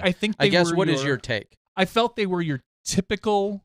I did mean to watch them before our darn show so I could actually have my own opinion here, but I have to rely on what you're saying here. They were your typical disc golf commercials. I don't think that they were they weren't like poorly produced. It was just kind of like, hey, let's go out and film with a decent quality camera, throw some words, a link and stuff on a screen, and then that's our product. Like, ultimately, there was two commercials. There was the putt pass and the don't shank it, dank it. Okay. Where they showed a girl throwing a disc, she hits a tree, she does whatever she does, and then her next throw, she throws and misses the tree. And that's all you see. It's like it's a shorter shot over a hill, so they don't follow up on it. Okay. And then there was the 15-second one that just more or less showed the logo. I think it said "Don't get lost in the weeds," and it showed a disc in the grass. Okay, you get it. And it showed the logo, and then the logo kind of vanished. That was it. Like I honestly didn't have any problem with the ads, and they're not marketing to me personally, but I didn't think they were above or beyond or any issues, or stay out of the weeds. Yeah, maybe that was it. So real quick, Throbbing Wood, like to say, as is the login. I believe that is in fact Robin. Okay, AKA, that is Robin. Yeah, okay. that is in fact our. Oh, speak of which, Robin, I've got that Sarah Hokum disc right there. We should give that away pretty soon too. So a week or two we'll give that Robin, away. who is what did Sarah officially deemed him her boy toy? So I can repeat that because Sarah herself said it. But no, Robin's on the board, and he had said that he's chiming in and saying it was Elaine King calling the PDGA. Okay. She told me, this is Robin speaking here on our board, saying she told me straight up that it wasn't allowed on TV. Why would it be allowed on YouTube? Well, there's a lot of difference. Yeah. Fuck. What? Stop. Seriously, no, you can't say that on TV. Earmuffs. Stop. I can say it on YouTube. Yeah. There's a huge difference in what's allowed on public television versus what's allowed on the internet. I'm sorry, but we are not beholden to the same rules. Now, very much so. If it came down, and I've got I love Elaine. If it came down to a higher calling like PDGA saying, "Hey, we which clearly the PDGA agreed, as he's saying, I am 100% cool with that." Mm-hmm. Now, if you just tell me, "Hey, they can't do this on TV," and I say, "I don't care," personally, but I've got no problem swapping out the commercial. Okay. Well, as Nickelodeon once said, you can't do that on television. Oh, it'd be great. We could get slimed. Oh, yeah, just get slimed. What we should have do the first time we ever get, and we've already had technically a studio guest in terms of like Nate Doss, but if we were to get another guest in here, if we could somehow set up a slime bucket, I will queue them up for a question where they have to say, "I don't know," and then we slime them. That would be amazing, especially if you're a kid from like the 80s or 90s. Now, Johnny is showing me off screen one of the commercials, which Which, again, I think I'm going to actually watch. I'd like to consume these. They look so edible. I'd like to consume them right after our show. I don't feel like it's fair for us to, so to speak, play them now. No, I'm not going to play them now. They're not until they pay us. Yeah, I mean, you show me some. You show me some green, and I'm talking money. Oh, dang! So See how easy. that works? Oh my gosh, this is so easy. No, but seriously. I have not watched them. I just know that conversation, and it's of course conversation. I mean, it's a very divisive topic all around, and I think that it's a very valid conversation. Not only the idea of whether or not it's on YouTube, but whether or not they can be supporting this event, or does the jurisdiction matter? Of course, we were in California for this event, and all of those different things that factor into this. It just makes it for some really good and interesting conversation. I think that this is just the start of it. It clearly is going to only expand from here and become a much bigger topic more frequently. I don't see the topic going away. It's going to be a much bigger topic moving forward. And for what it's worth, as I saw in another debate just last evening, this isn't the first time that we've had drugs or some form of it, and or alcohol, whatever you want to call it, as centered around this conversation. And what I say to that is, as a member of who works at the PDGA pointed out on a discussion last night, Woodchuck Cider, which was, I believe, called Green Mountain Beverage, is the parent company. Woodchuck was one of the first sponsors of the national tour. They sponsored the national tour for, I think, 3 consecutive years. So to say that the PDGA, or that we've never had anything of this nature in terms of alcohol or something like that would be inaccurate. So is there some instances where sponsorships have been potentially turned down? Yeah, absolutely. But at the same time, we see it also being accepted. I believe Bevel Beer is a relatively major sponsor of the Portland Open. Mm-hmm. And I think back to, when I ran this Skyline Classic a few years ago, Discraft was a supporter, as was a direct relationship with Explorium Brew Pub here in Milwaukee, along with Bevel Beer at that time. So I think it's going to be a little bit of a case-by-case basis. Is there going to be some arguments that ensue? Absolutely. I think that's just the nature of it. Of course. Like Sam here says, how does that go with something like kids disc golf? Which is funny because I almost brought it up with them, and I'm like, I'm just going to sidestep that whole topic. That's not a topic we need to talk about in the regular show. I mean, think about it. Like you had said, the NFL punt, pass, and kick competition is a sponsored NFL event at the same place where they're probably having a sponsor of Budweiser or Miller. I'm sure the event, the TV commercials are done by that, but NFL still sponsors that. Now, of course, that particular event probably has its own sponsor, like a Dr. Pepper, but the two are tied together somehow. I mean, NFL sponsors the punt, pass, kick. They're getting sponsored by Budweiser. You're pulling out of one pocket and putting into another, depending on how you look at it. Now, I understand all the arguments of, well, it's not legal everywhere. Technically, it's still a federal offense, depending on how you think. I don't know all the legalities of it because, like I said, it's not my style. It's not my thing personally. But I honestly have no issue with the particular sponsor. I'm totally fine with what they sponsor and how they do it. Well, and I think back to a few weeks ago when we were broadcasting from the Emporia Country Club, and some questions then arose about seeing the Budweiser signs or the Budweiser feather banners that were also out at the Emporia Country Club, and that sparked a whole nother set of conversations and so on and so forth. So, I mean, we can move on from the entire topic, but it certainly is a discussion point within disc golf. Take it wherever you want, but just know that this is certainly the beginning of what I think is going to just open up a lot of additional conversation and possibly open up some other doors. It's clearly going to chase some people away, and it's going to clearly bring some people in. What that net gain or loss is in the long run is yet to be determined.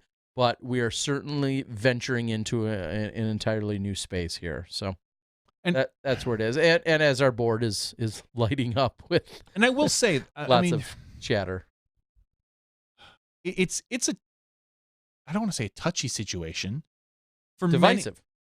Divisive, because for many years, and still to this day, here in Wisconsin, I said, I don't care if you do it, just don't do it on the course, because it's not legal, and that still goes for Wisconsin.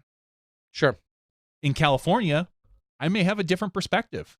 Like, sure, go ahead and do it on the course because it's legal. Like, and the commercials showed someone doing it on a course, and that's, so depending on where you're at, there is a positive and a negative for that.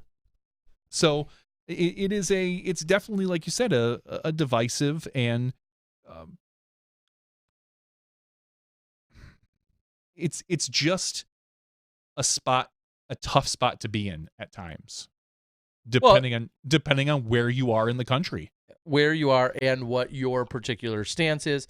And that's funny because I don't care about people's particular stance. Well, me personally, but I think care about the legality of it. That too. But I mean, I'm just saying in general, I think it's funny that you're going to have a sponsor that may think one thing. You're going to have a tournament director that may think one thing. Then you may have a host like a Glen Eagles in this case. Yeah. Then you're going to have your actual viewers.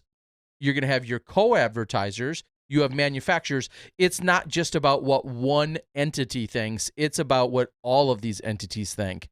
And that's where I think, you're going to continue to see so many discussions evolve from, because you can't just look at this through a single, one single angle. There's a lot that plays into it. So, yeah, it's certainly the case. I wanted to just move on to some harder drugs, but no, I guess we won't from here. Okay. And as Robin says, this starts a whole new debate, and there is, and responsibilities, and then naturally there's conversations that then always segue into or evolve into not just legalities, but then evolve into other, legal or illegal drugs and alcohol. There's just not enough hours in the day to argue about all of it all day long, but we know anyone certainly could. What else do we got out there? I don't know. I'm trying to think if anything major has happened in the disc golf world. I haven't seen anything really that has jumped out. But I mean, again, my head was kind of in the sand for most of this event. And we're seeing everyone, as we keep talking about, transitioning on the West Coast. Thomas Gilbert, who we had on last week, I see he got the Smashbox bump. Yes, he did. Wow. Thomas Gilbert, I just saw him post 1 hour ago. He, of course, being our guest last week. There's a lot of excited people. There's some that aren't today due to the ratings update, but Thomas has now officially gotten to being 1,000 rated. He is actually up to 1,006, and it says that he had an 11-point increase. So he went from 995 to 1,006. He also has a little video attached to it. I'm not sure what that says, but congratulations to him. Yeah, definitely. What do you think about Avery Jenkins? I mean, I know we kind of glossed over him earlier, guy, but like physically a large person. Like, talk about plenty of cred. Just to kind of shows up and hangs with the young guns this weekend. To come off the couch, as we like to say, and perform at this course. Now, the knock on Avery for many years has been his putting, and that it's never been the strong suit of his game. His strong suit has always been distance and accuracy. He's, for throwing so far, he's relatively accurate with his throws, which is why he won a world championship. I think this course particularly sets up very well for him because it is a lot of big bomber courses. And with the wind up as much as it was, putting was difficult for everybody. Mm-hmm. So it made it took what was normally a weakness of his and leveled out the playing field. And but regardless of all of that, He took 6th place. He beat Simon Lazat. He beat so many of these players that we hear about. Seppo, James Conrad, Josh Anthon, Garrett Gerthy, who threw almost a 700-foot shot on one hole. Yeah. Like, he's Greg just Barsby, the world champion. He's picking up from that 1999 of whooping he put down on Anthon. Yes. So to see Avery just step into an event and play, and it's not like he hasn't been playing. He just hasn't been competitively playing. I don't want to say he's not competitive. He hasn't been competitively No, I mean, playing. he just click on the amount of events that are there. Any that haven't been international this year? Okay, he's only played in one other tournament this year. It was the C tier, and was that might have been that's the one. It's his hometown. Okay, the so Oklahoma. He's in Oklahoma. Correct. I mean, he clearly he's obviously has other priorities. He's working with Disco Park. He's working got a with second Discmania. kid on the way. He's got another kid. Everybody's got more kids coming. No doubt. But so all of that stuff. So I just can't say it enough. Props to Avery for coming out and performing. Inspiring, honestly. Very well this weekend. Yes, nothing but props and love for him coming home with $1,000, $1,058. It's awesome. Yeah, his next events are Swedish Open, European Open, and Worlds. Those are his upcoming events. So I can't say it enough that congratulations to Avery. Yeah. Very cool to see. And also kind of funny to see or hear of both Nate and Val. Of course, that's Nate's brother-in-law. That's Valerie's brother. So to see them or have them talk about, Avery's performance, I mean, what a unique situation that we have. That doesn't happen that often. They were really excited the first half of that first day because Avery was in like second place for a while. Yep. And they were like, we might get to commentate on Avery, which would be awkward and awesome for them. But then ultimately, I think Avery got pushed down to like 7th or 8th. So he was just off. He was off of the lead card. And they were truly excited that they wanted to be able to commentate on him. Well, solid performance for him. Darren LeMay is asking out there, are we ever going to get the Masters tournament we deserve? No. Climo, Avery, Emac, Johnny McRae, Felberg, Schultz, Patrick Brown, Cam Todd. I mean, those guys all just need to go to Pro Masters Worlds. I mean, that's really all that it is. And Climo, we don't know where Climo's at in terms of his injury or his rehab issue or whatever. Cam Todd, I don't know the last time Cam Todd played or threw a disc competitively. I feel like it's been some time now.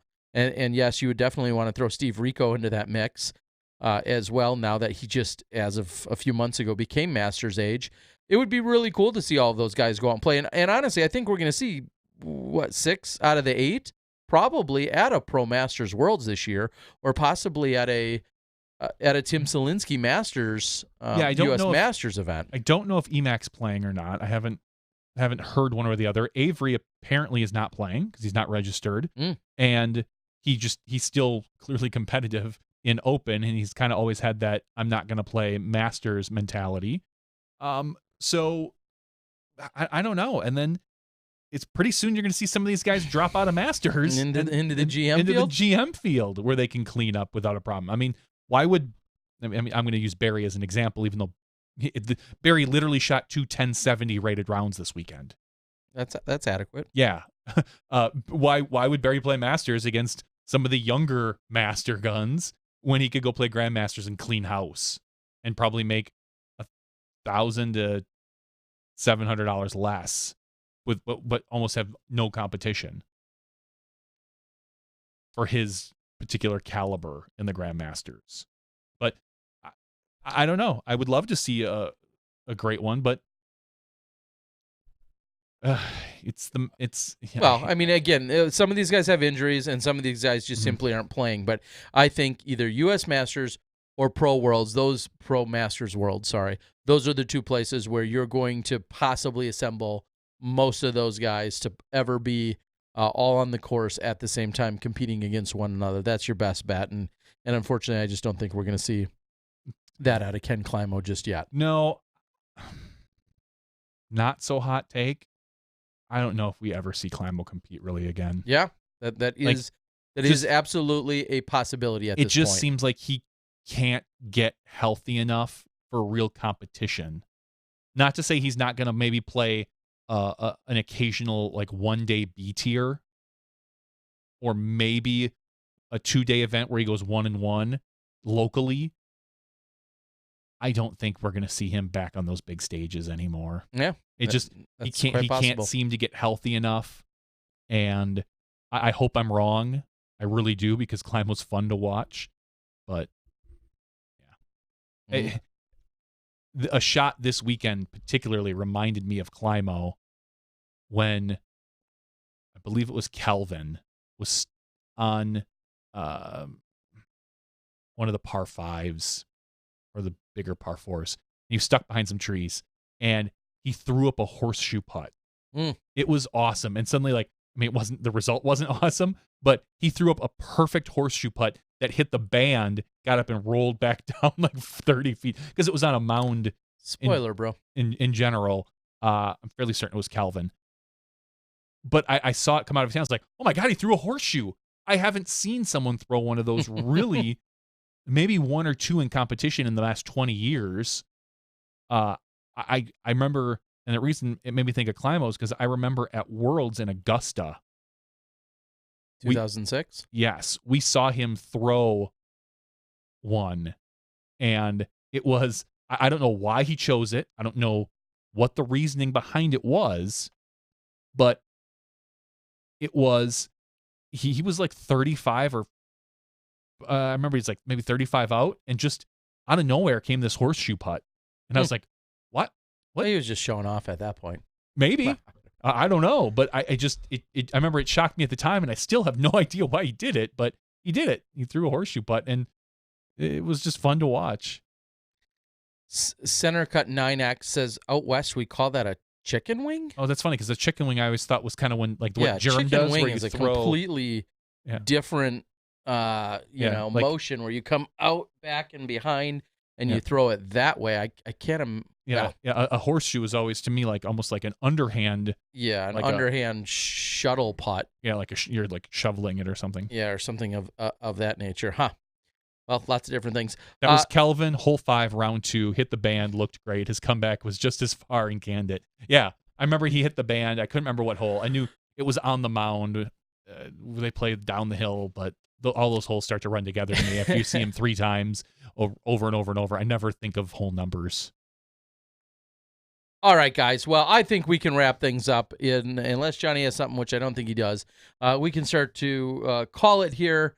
It's great talking about what we saw in San Francisco this week, and of course, looking forward to the Masters Cup. Go out, check out the coverage that will be unfolding. There will not be live, but I believe Central Coast is out there. I believe Jomez is out there. Jomez has lead card MPO.